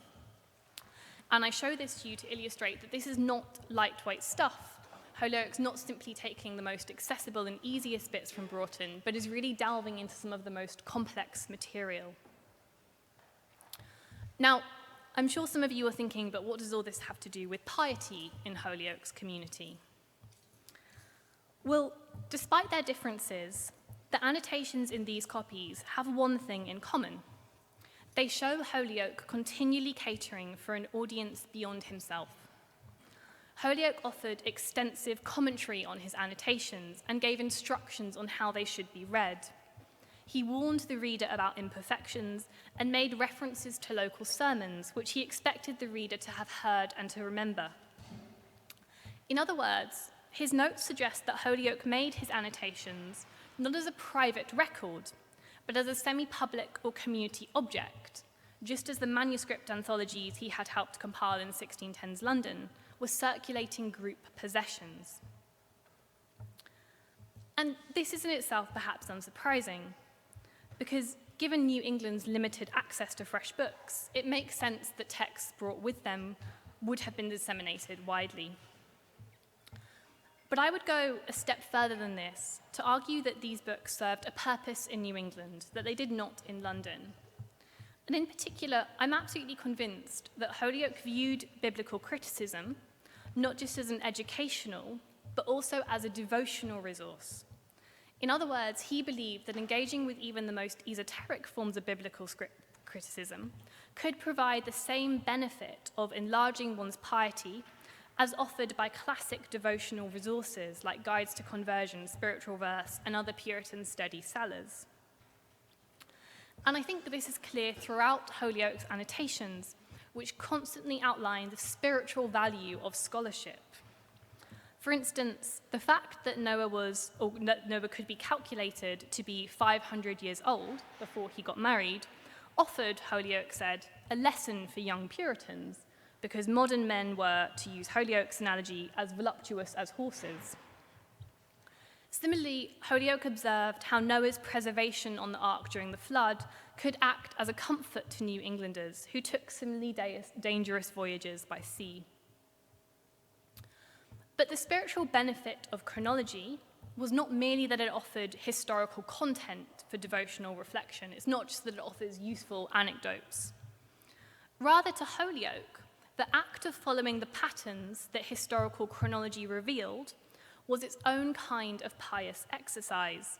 And this was particularly the case for chronologies like Broughton's, which were based on scripture alone, and so spent a lot of time harmonizing the different periods of time described in the Bible.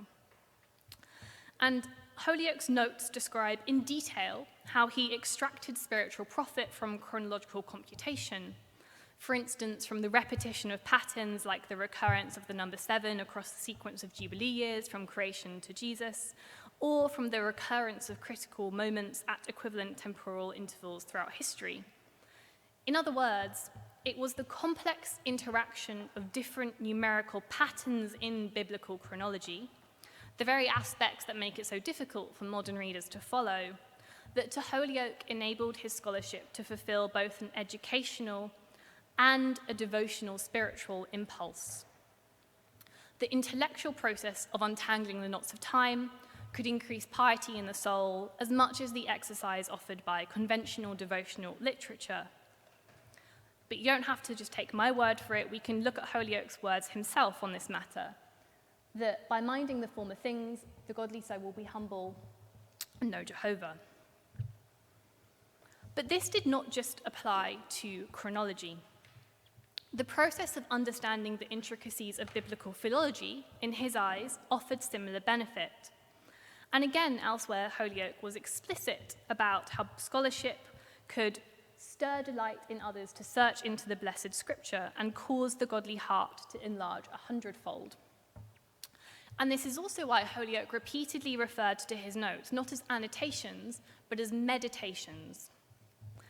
And indeed, more conventionally, as well as increasing piety, Holyoake believed that such exercises would bolster orthodoxy.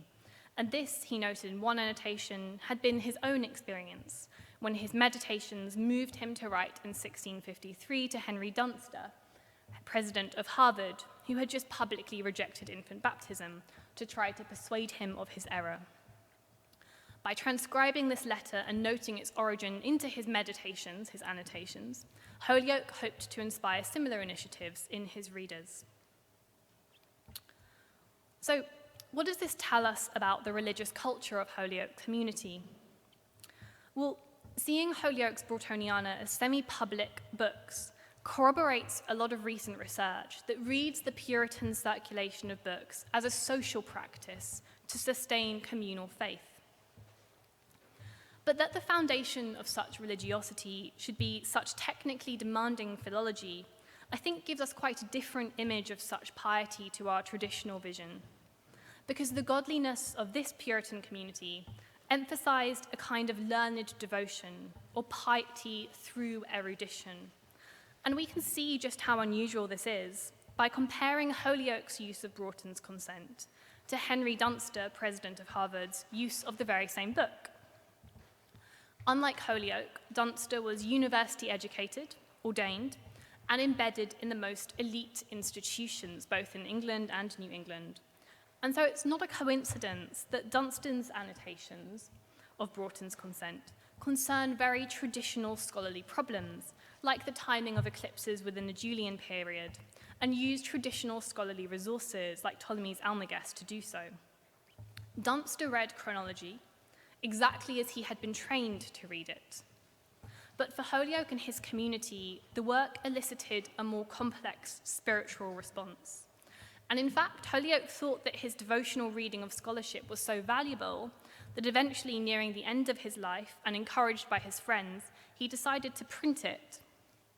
And he explicitly says that he does this because he's exhausted the possibility of circulation through manuscript alone. And this work is essentially a synthesized version of all the annotations we've just discussed, containing discursive exercises aiming to simultaneously develop piety and historical erudition in the reader. And for Holyoake, this was the climax of his autodidactic use, the fusion of erudition, scholarship, and spirituality into a novel form of practical piety. Now, although Holyoake's use of scholarship is possibly surprising, other Broughtonnians held more conventional ambitions. For while Holyoake focused on augmenting piety, his fellow immigrant Pynchon aimed for acceptance into the transatlantic scholarly community, using his autodidactic learning to contribute in print to three fields. The first was ecclesiology and the relationship between church and state. The second was the timing and duration of the Christian Sabbath, and the third was the nature of man's redemption through Christ. I don't have time to go through all of these today, so I'll focus for now on the first, which is the most relevant to the themes of this talk. Now, of course, 17th century Europe was rocked by controversies over the church's correct form of governance and its relationship to civil authority. The controversies began in Switzerland and London when Thomas Erastus argued that Matthew 18 referred not to the church's right to discipline believers, but to the civil magistrate's power to punish citizens. And this reinterpretation of Matthew was, of course, part of Erastus's systematic revision of key proof texts for clerical excommunication, designed to minimize the disciplinary power of the clergy and grant the secular authorities full jurisdiction over both ecclesiastical and civil matters. And this was, in turn, based on Erastus's understanding of the unilateral power that the Sanhedrin, the Jewish civil court council constituted of lay magistrates, exercised over synagogue and state alike in the life of Jesus. Now, Pynchon had been fascinated by this topic. Ever since age 25, he asked the Amsterdam separatist Francis Johnson for his view on excommunication. And Pynchon's book on the Jewish synagogue was actually devoted to fleshing out Erastus's account. Here, Pynchon argued that first-century Jewish synagogues were visible churches ordained by Christ, and therefore the model for modern church government. Furthermore, he believed that the synagogue's administration differed in heathen countries where congregationalism prevailed, compared to Canaan, where Presbyterianism dominated. However, in either case, Pynchon stressed that ancient Jews followed an Erastian model of church-state relations, meaning that their synagogues had no punitive powers, including no power to excommunicate, and instead the lay body of the Sanhedrin governed supreme in both civil and ecclesiastical issues. Now, the conclusions I've just described by Pynchon are pretty unremarkable. For instance, his ambivalence about ecclesiology is a somewhat unsubtle attempt to legitimize both Genevan Presbyterianism and New England Congregationalism. What I think is more interesting than his conclusions are actually his methods, how this work reveals Pynchon's deep absorption of the critical methods of contemporary historical scholarship. Because throughout his pamphlet, Pynchon was concerned with how to accumulate data about Jewish synagogues in Jesus' life, given the complexities of the surviving sources. And to this end, Pynchon argued that the Talmuds and even Maimonides preserved ancient data about Jewish practices going back to the 1st century, which could be separated out from later data by comparing the language and idioms of the Talmud and Maimonides with the language and idioms of the New Testament. Pynchon was also concerned with how the Talmudic terms used to describe the synagogue's government were originally coined, arguing that after the Macedonian Empire ended, learned Jewish scholars invented expressions to elucidate the ecclesiological and theological doctrines which were obscurely expressed in the Hebrew Bible. And these neologisms, Pynchon then argued, were directly adopted by the New Testament. But it was not just what he called the Talmudical analysis of the New Testament and its linguistic history that inspired and enabled Pynchon's work. He also prized methodological frameworks that could guide scriptural exegesis. For instance, Pynchon especially liked Broughton's theory of the New Testament dialects, which broke biblical Greek down into 4 dialects, each influenced by different sources from classical antiquity to first-century Judaism. And Pynchon went out of his way to insert admiring comments about this theory in his book's dialogue between a scholar and a teacher. In other words, Pynchon did not just care about reaching particular ecclesiological conclusions. Much of his book was actually concerned with the scholarly methods used to get there. However, Pynchon's work actually goes even further than this, because Pynchon was acutely aware of his status as a lay interloper into biblical criticism. And so a major part of his account of the Jewish synagogue was focused on what he thought was the most important aspect of the ancient Hebrew Commonwealth, its encouragement, as he thought, of mass education in divinity and universal access to biblical criticism. Intertwining comments from Broughton, the Hebrew Bible, Maimonides, the Palestinian and Babylonian Talmuds, Pynchon presented to the reader a vision of the ancient Jewish world in which the boundaries between clergy and laity were totally blurred, and in which universal schools of learning ensured that every single citizen was competent enough to contribute to theology and biblical criticism. Moreover, this whole process, Pynchon argued, was providentially directed by Jesus himself, who, he said, ordained schools of learning to be erected everywhere for the education of youths. Pynchon also spent much time reconstructing what he perceived to be the history of these schools from scripture, as well as from the Jewish writings he accessed through Broughton. In Pynchon's view, this history began with Samuel the prophet and survived even after the exodus from Egypt and the Babylonian captivity. However, the zenith of this tradition was in Ezra and his scribes, who developed the text-critical tools necessary to preserve scripture in a period which saw Hebrew die out as a living language. The grammarians known as the Masoretes grew from Ezra's tradition and refined the style of critical scholarship he had pioneered. And in fact, it was the Masoretic example that Pynchon wanted contemporary Christian schools of learning to imitate. In other words, Pynchon wanted mass education not just in theology, but text criticism and philology specifically. Now, in Pynchon's account, this system of learning declined after the Persian monarchy, but never died out, and Pynchon closed his work by using Maimonides to show that even in the heathen countries of Jesus' lifetime, all Jews, bar hand laborers, because they didn't have enough time, educated their children from 7 to 14 in Hebrew and other scholarly languages, to the point where Jewish society valued schools of learning, he said, more than synagogues, affording them unique privileges. Here, Pynchon presented an aspirational vision of Jewish history in which scholarship was central, in which everyone had some competence in philology and divinity, and in which the most studious, regardless of their social status, were privileged above the less learned. The only question left, on which Pynchon ended, was how to reinstate this educational system in modernity. And this was urgent, because the way Pynchon had framed his history of learning made it a God-given duty to ensure that biblical criticism was accessible to everyone. Furthermore, Pynchon's ideals about the democratization of biblical scholarship were not unique, but shared across his friends and family in New England.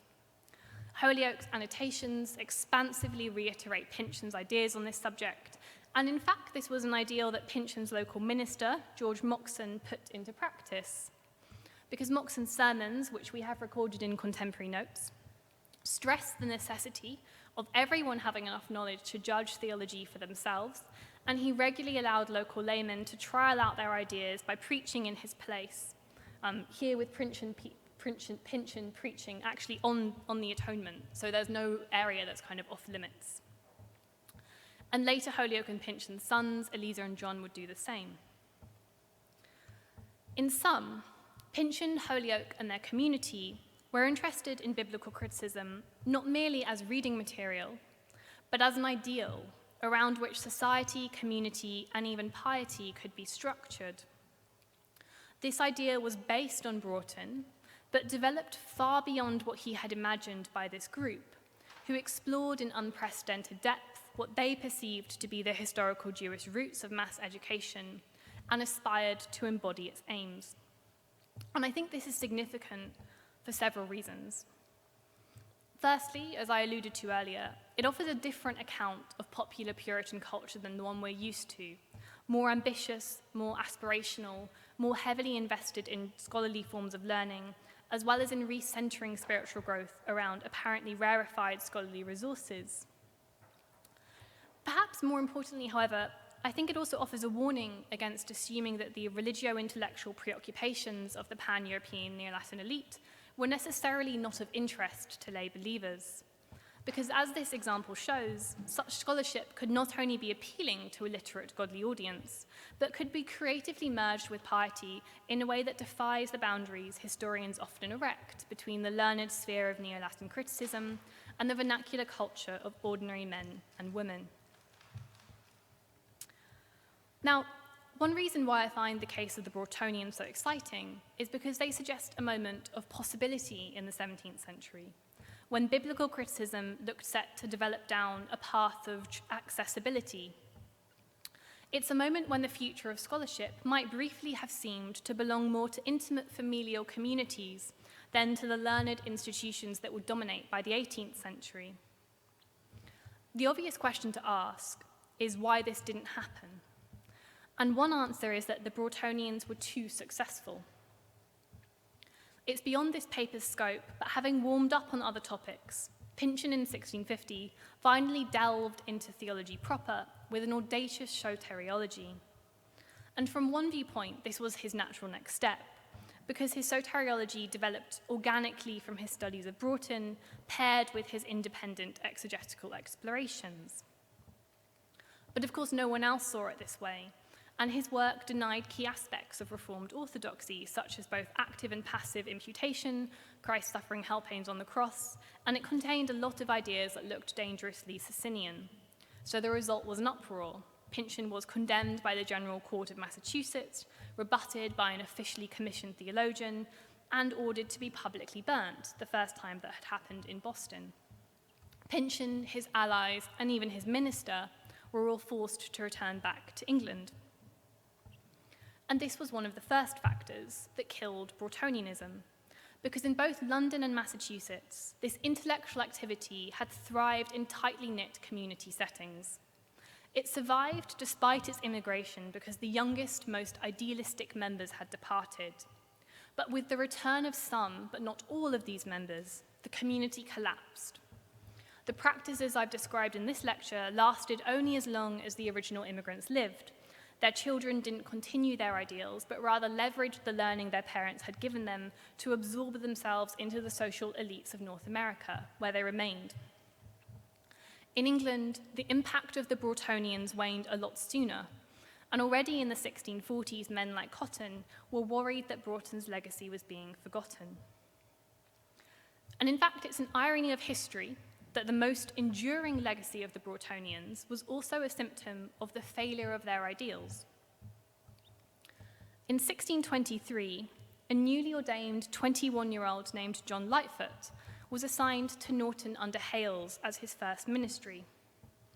Now, of course, today John Lightfoot is famous as one of the greatest of the 17th century European Hebraists.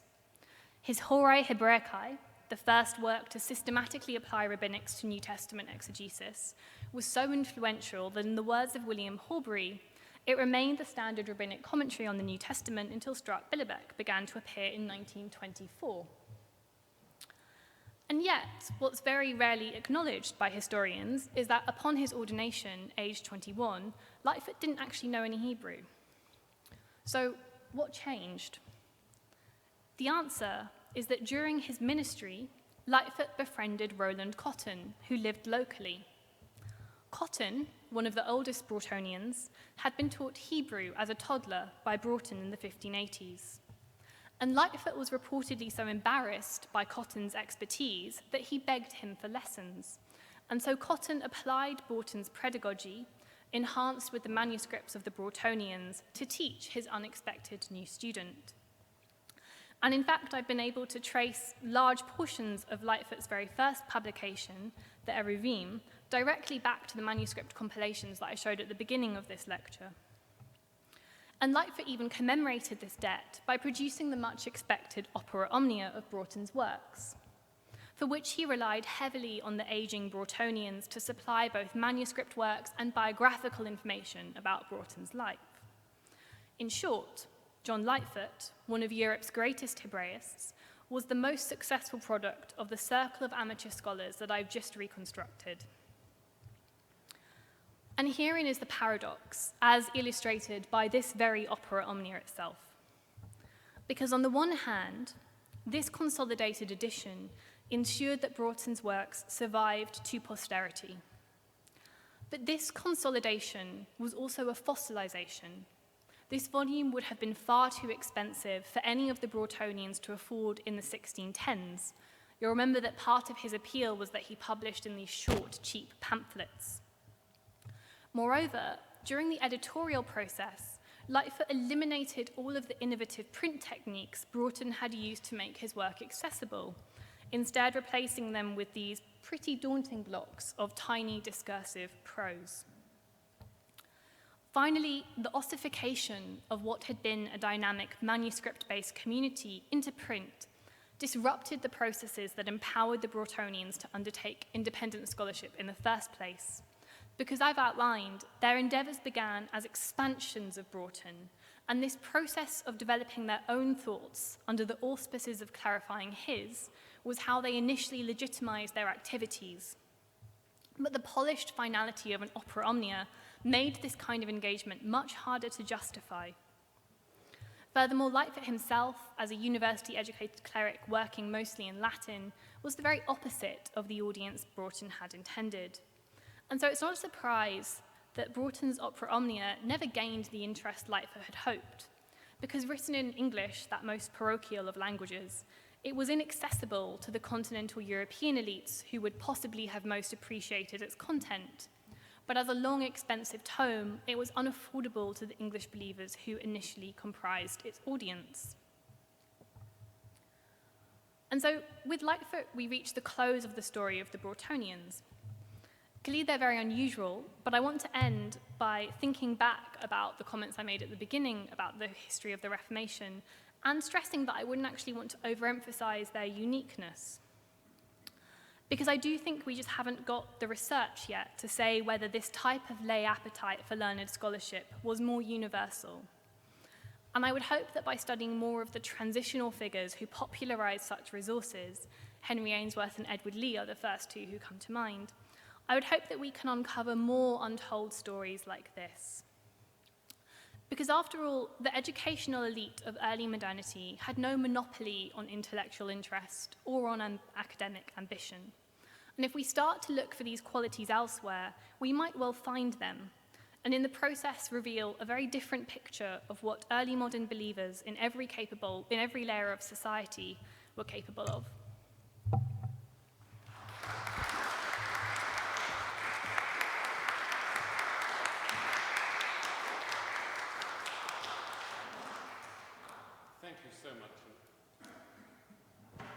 Thank you very much indeed, Kirsten, for a tour de force of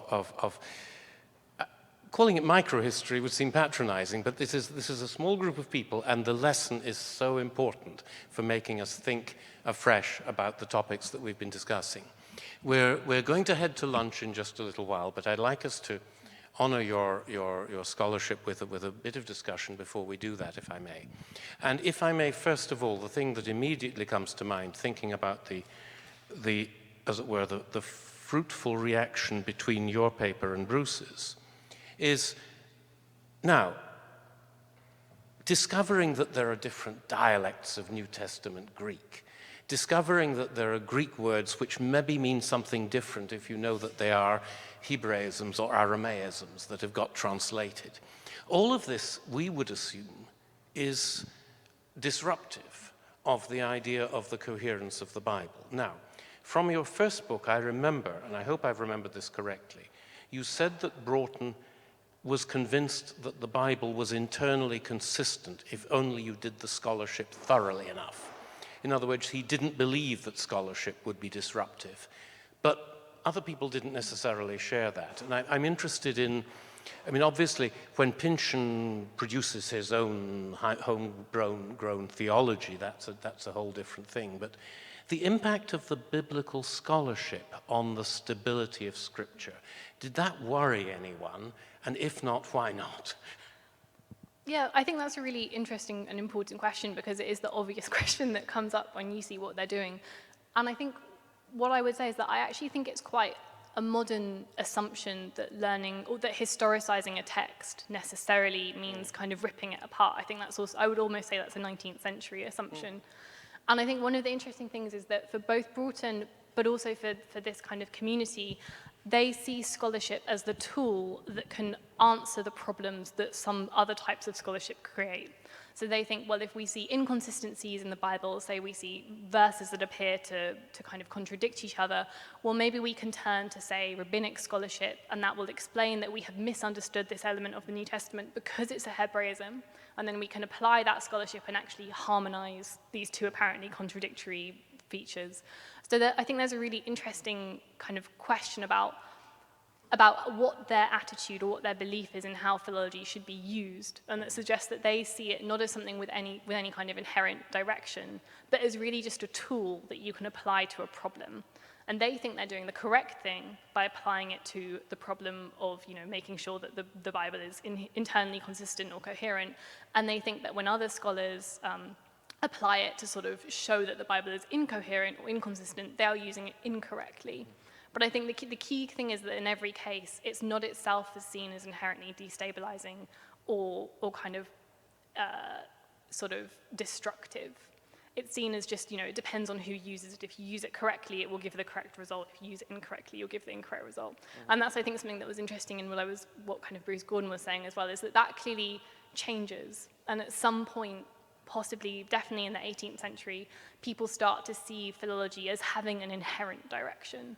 And so if you use it, you are being destructive. But I think that assumption just doesn't at all hold true, I would say at least up until the 1650s.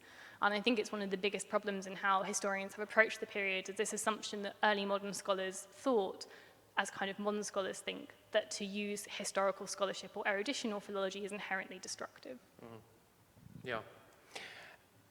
And yet, there are cruxes, for example, as you know better than I, in biblical chronology, where the harder you try to get uniformity, the more you all disagree with each other.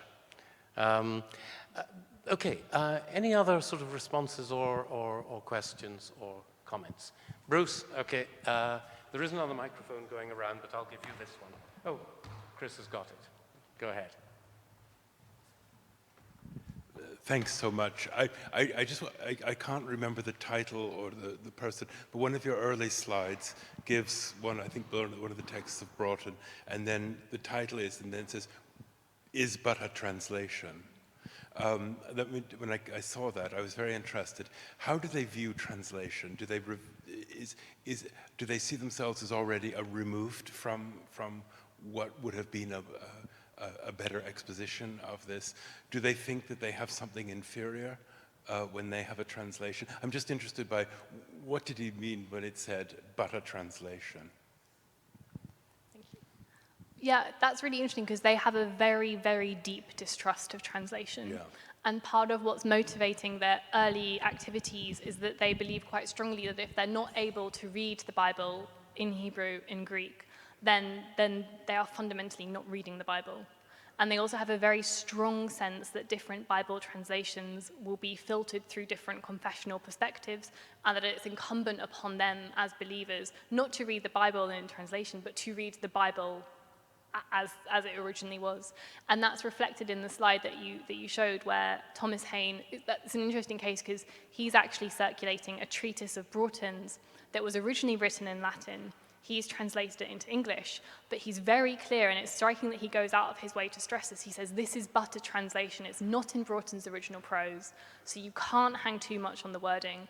And he goes out of his way to say, and many texts, you'll come across them in English that are by Broughton, but they're originally written in Hebrew, Greek, and Latin, and they're all but translations. So I think there's a very, very deep distrust of translation and a really strong sense that if you really believe, you need to get beyond it. Thanks very much. Any further questions? Well, let's express our thanks again to Kirsten McFarland.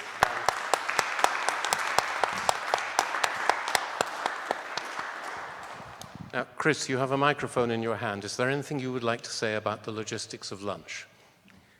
Yes, we're all going to eat it.